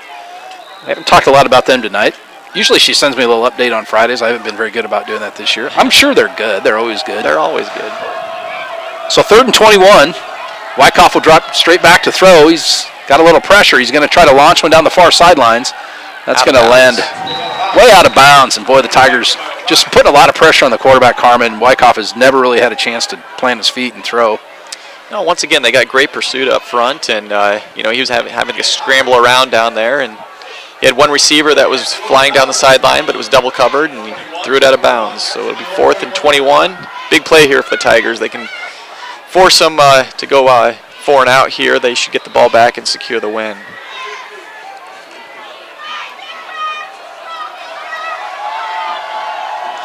Tigers with 5 defensive backs. Now Carson Johnson even playing a little bit farther back.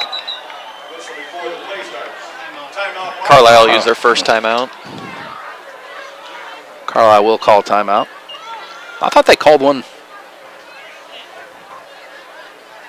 the last play. I don't know.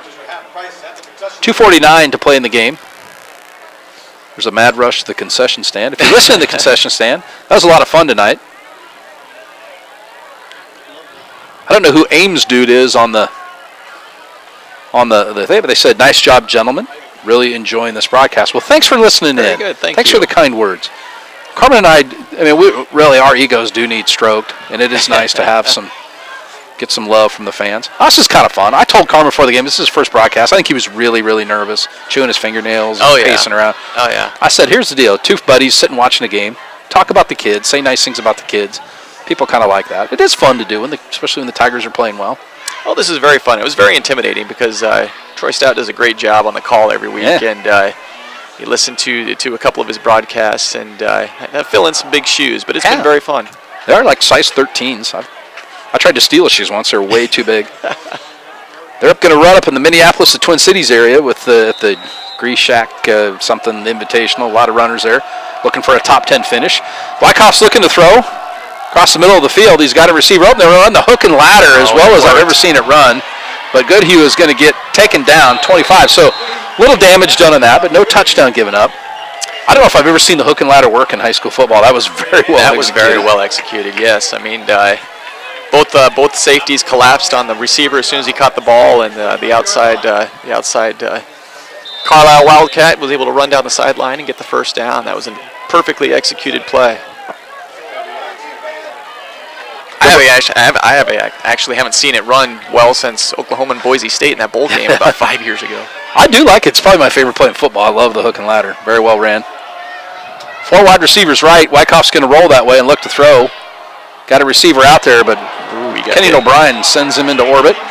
Pretty good lick over there on the far sidelines. I think that was Derek Tingle. And I think Derek is tingling right now. Kenyon O'Brien put a lick on him, knocked him out of bounds. Kenyon's one of my old bus route kids, the Thatcher kids, the Star kids there on that route.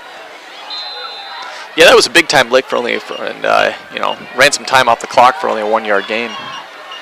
2:33 to play in the game. Tigers lead by 11. Carlisle driving. Wyckoff takes the snap. He's going to throw to the right side. And O'Brien, another good defensive play. But I think he put his hand on it before it. I kind of saw that, Carmen. I think we got to be honest and say I think Kenyon may have got his hand on his back. He did. He kind of spun the receiver around a little bit, and got flagged for it. But I don't know. It'll be an automatic first down, I believe. But it's not an automatic by rule, but it'll be enough yardage for a first down. Okay. But again, didn't give up a touchdown. That's true. And Carlisle still hasn't scored. Trail by 11. 2:28 to play in the game. Not egregious interference, but I feel like it was probably the right call. Oh yeah.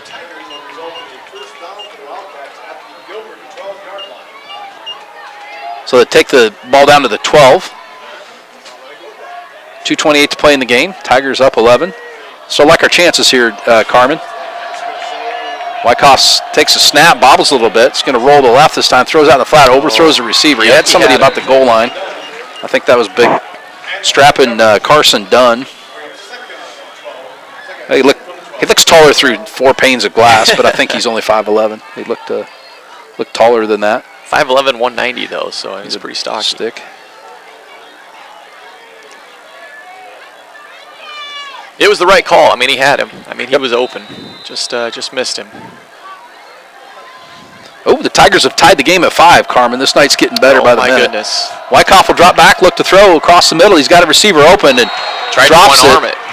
And then he was greeted rudely there by 35 Carson Johnson, who put a lick on him after he dropped the ball.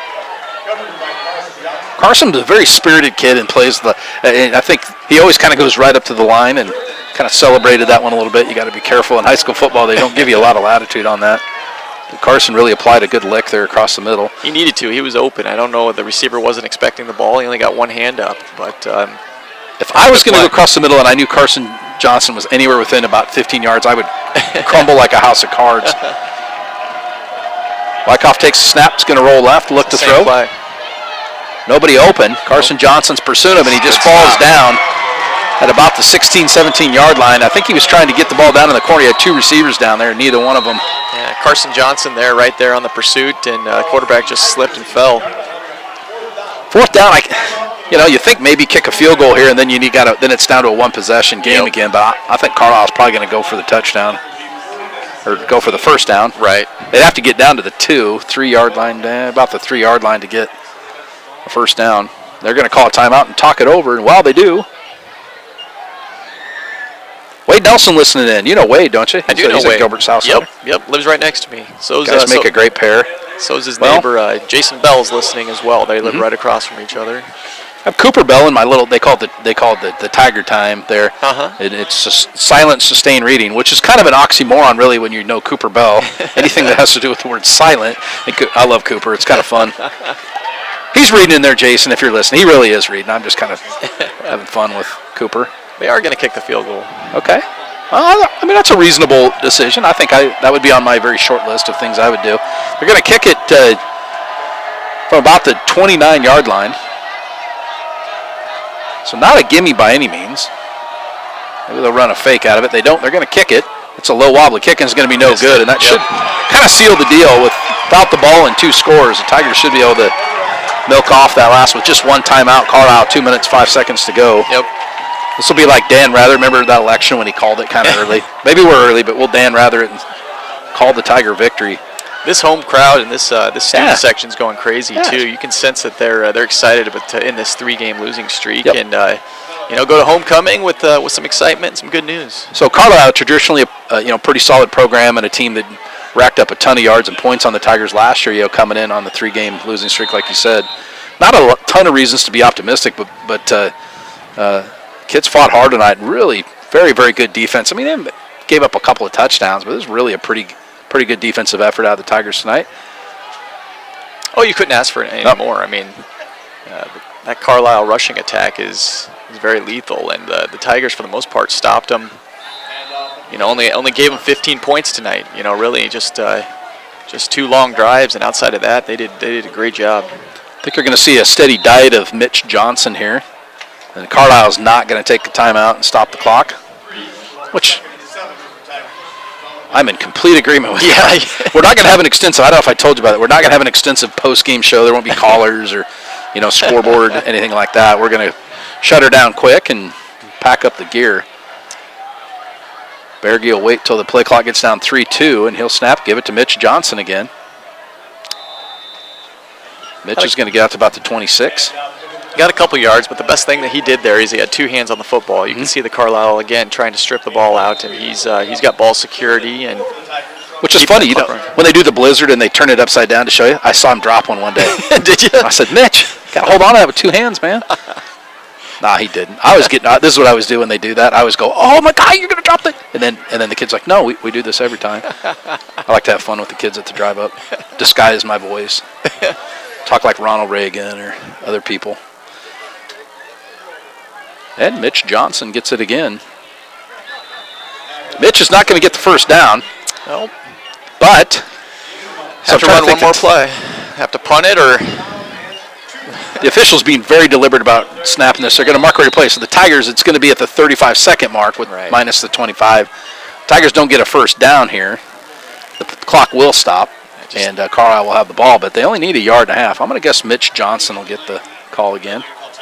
Yeah, call timeout with 1 second left. And one of the things that trademark of Tiger football, they don't leave timeouts on the board. We always use all our timeouts. I believe that's written into Scott Otter's contract. He must use at least 5 timeouts a game. So 11.1 seconds to play in the game. The Tigers call timeout. So maybe you pitch it to Tucker Hansen, have him run around for 11 seconds. Yep. That'd be kind of foolish. I don't think you'll do that. No. I think you'll punt it, but you maybe see a squid pit or squid punt or something like that down the field. You don't really want Carlisle running the ball down their chance to return the punt. Situations like this where what I would recommend is that they don't go Joe Pisarcik, fake the handoff to Larry Zonka. Do you know what I'm talking about? I know Larry Zonka. I do not. So they were trying to run out the clock. The Giants. Dolphins, right? No, the Giants were trying to run out the clock. So instead of just taking a knee, they decided to run a fake handoff to Larry Zonka, who played for the Giants at the time. Okay. And then Pisarcik was just going to fall on it. But when he stuck the ball out, he hit Zonk in the hip. Ball falls on the ground. A guy that you may have heard of, Herm Edwards for the Eagles, picks the ball up, runs it back 70 yards for touchdown. Okay. Eagles win the game. Koenig is going to punt. Tigers elect to punt here, 4th and 1. O'Brien will go in motion. Koenig will hit a low wobbly kick that will not be a return. It's going to bounce and roll. That's the best option you can have. Been that kind of night for Carlisle and for the Tigers where the rolls have just went. And the clock's going to run out as they stop the ball, so the game's going to finish 26-15. Nice job, Carmen. Appreciate you helping out tonight. A+s across the board for the Tigers. They kicked the ball. Their special teams looked good. Their punts were really good tonight. Defense played well, and their offense moved the ball really well. And the Tigers get a homecoming win, 26-15. Any parting shots there, partner? Yeah, no. I said before the game, I thought the key to the game would be the Tiger defense stopping the Carlisle offense from the rushing attack, and they did just that. For the most part, aside from 2 long drives, they held Carlisle to well in check, and their offense did just enough to tic-tac down the field and keep the defense rested on the sideline. And 2 field goals was certainly key as well. You mentioned that it would probably probably going to be the difference in the game, and it really was. So overall, a great effort on all sides of the ball. So that was Brent Moore from the Brent Moore Power Ranks. I tell you, 19-point underdogs. Tigers pulled the upset, winning by 11. So that's like a 30-point swing. Take that, Brent Moore.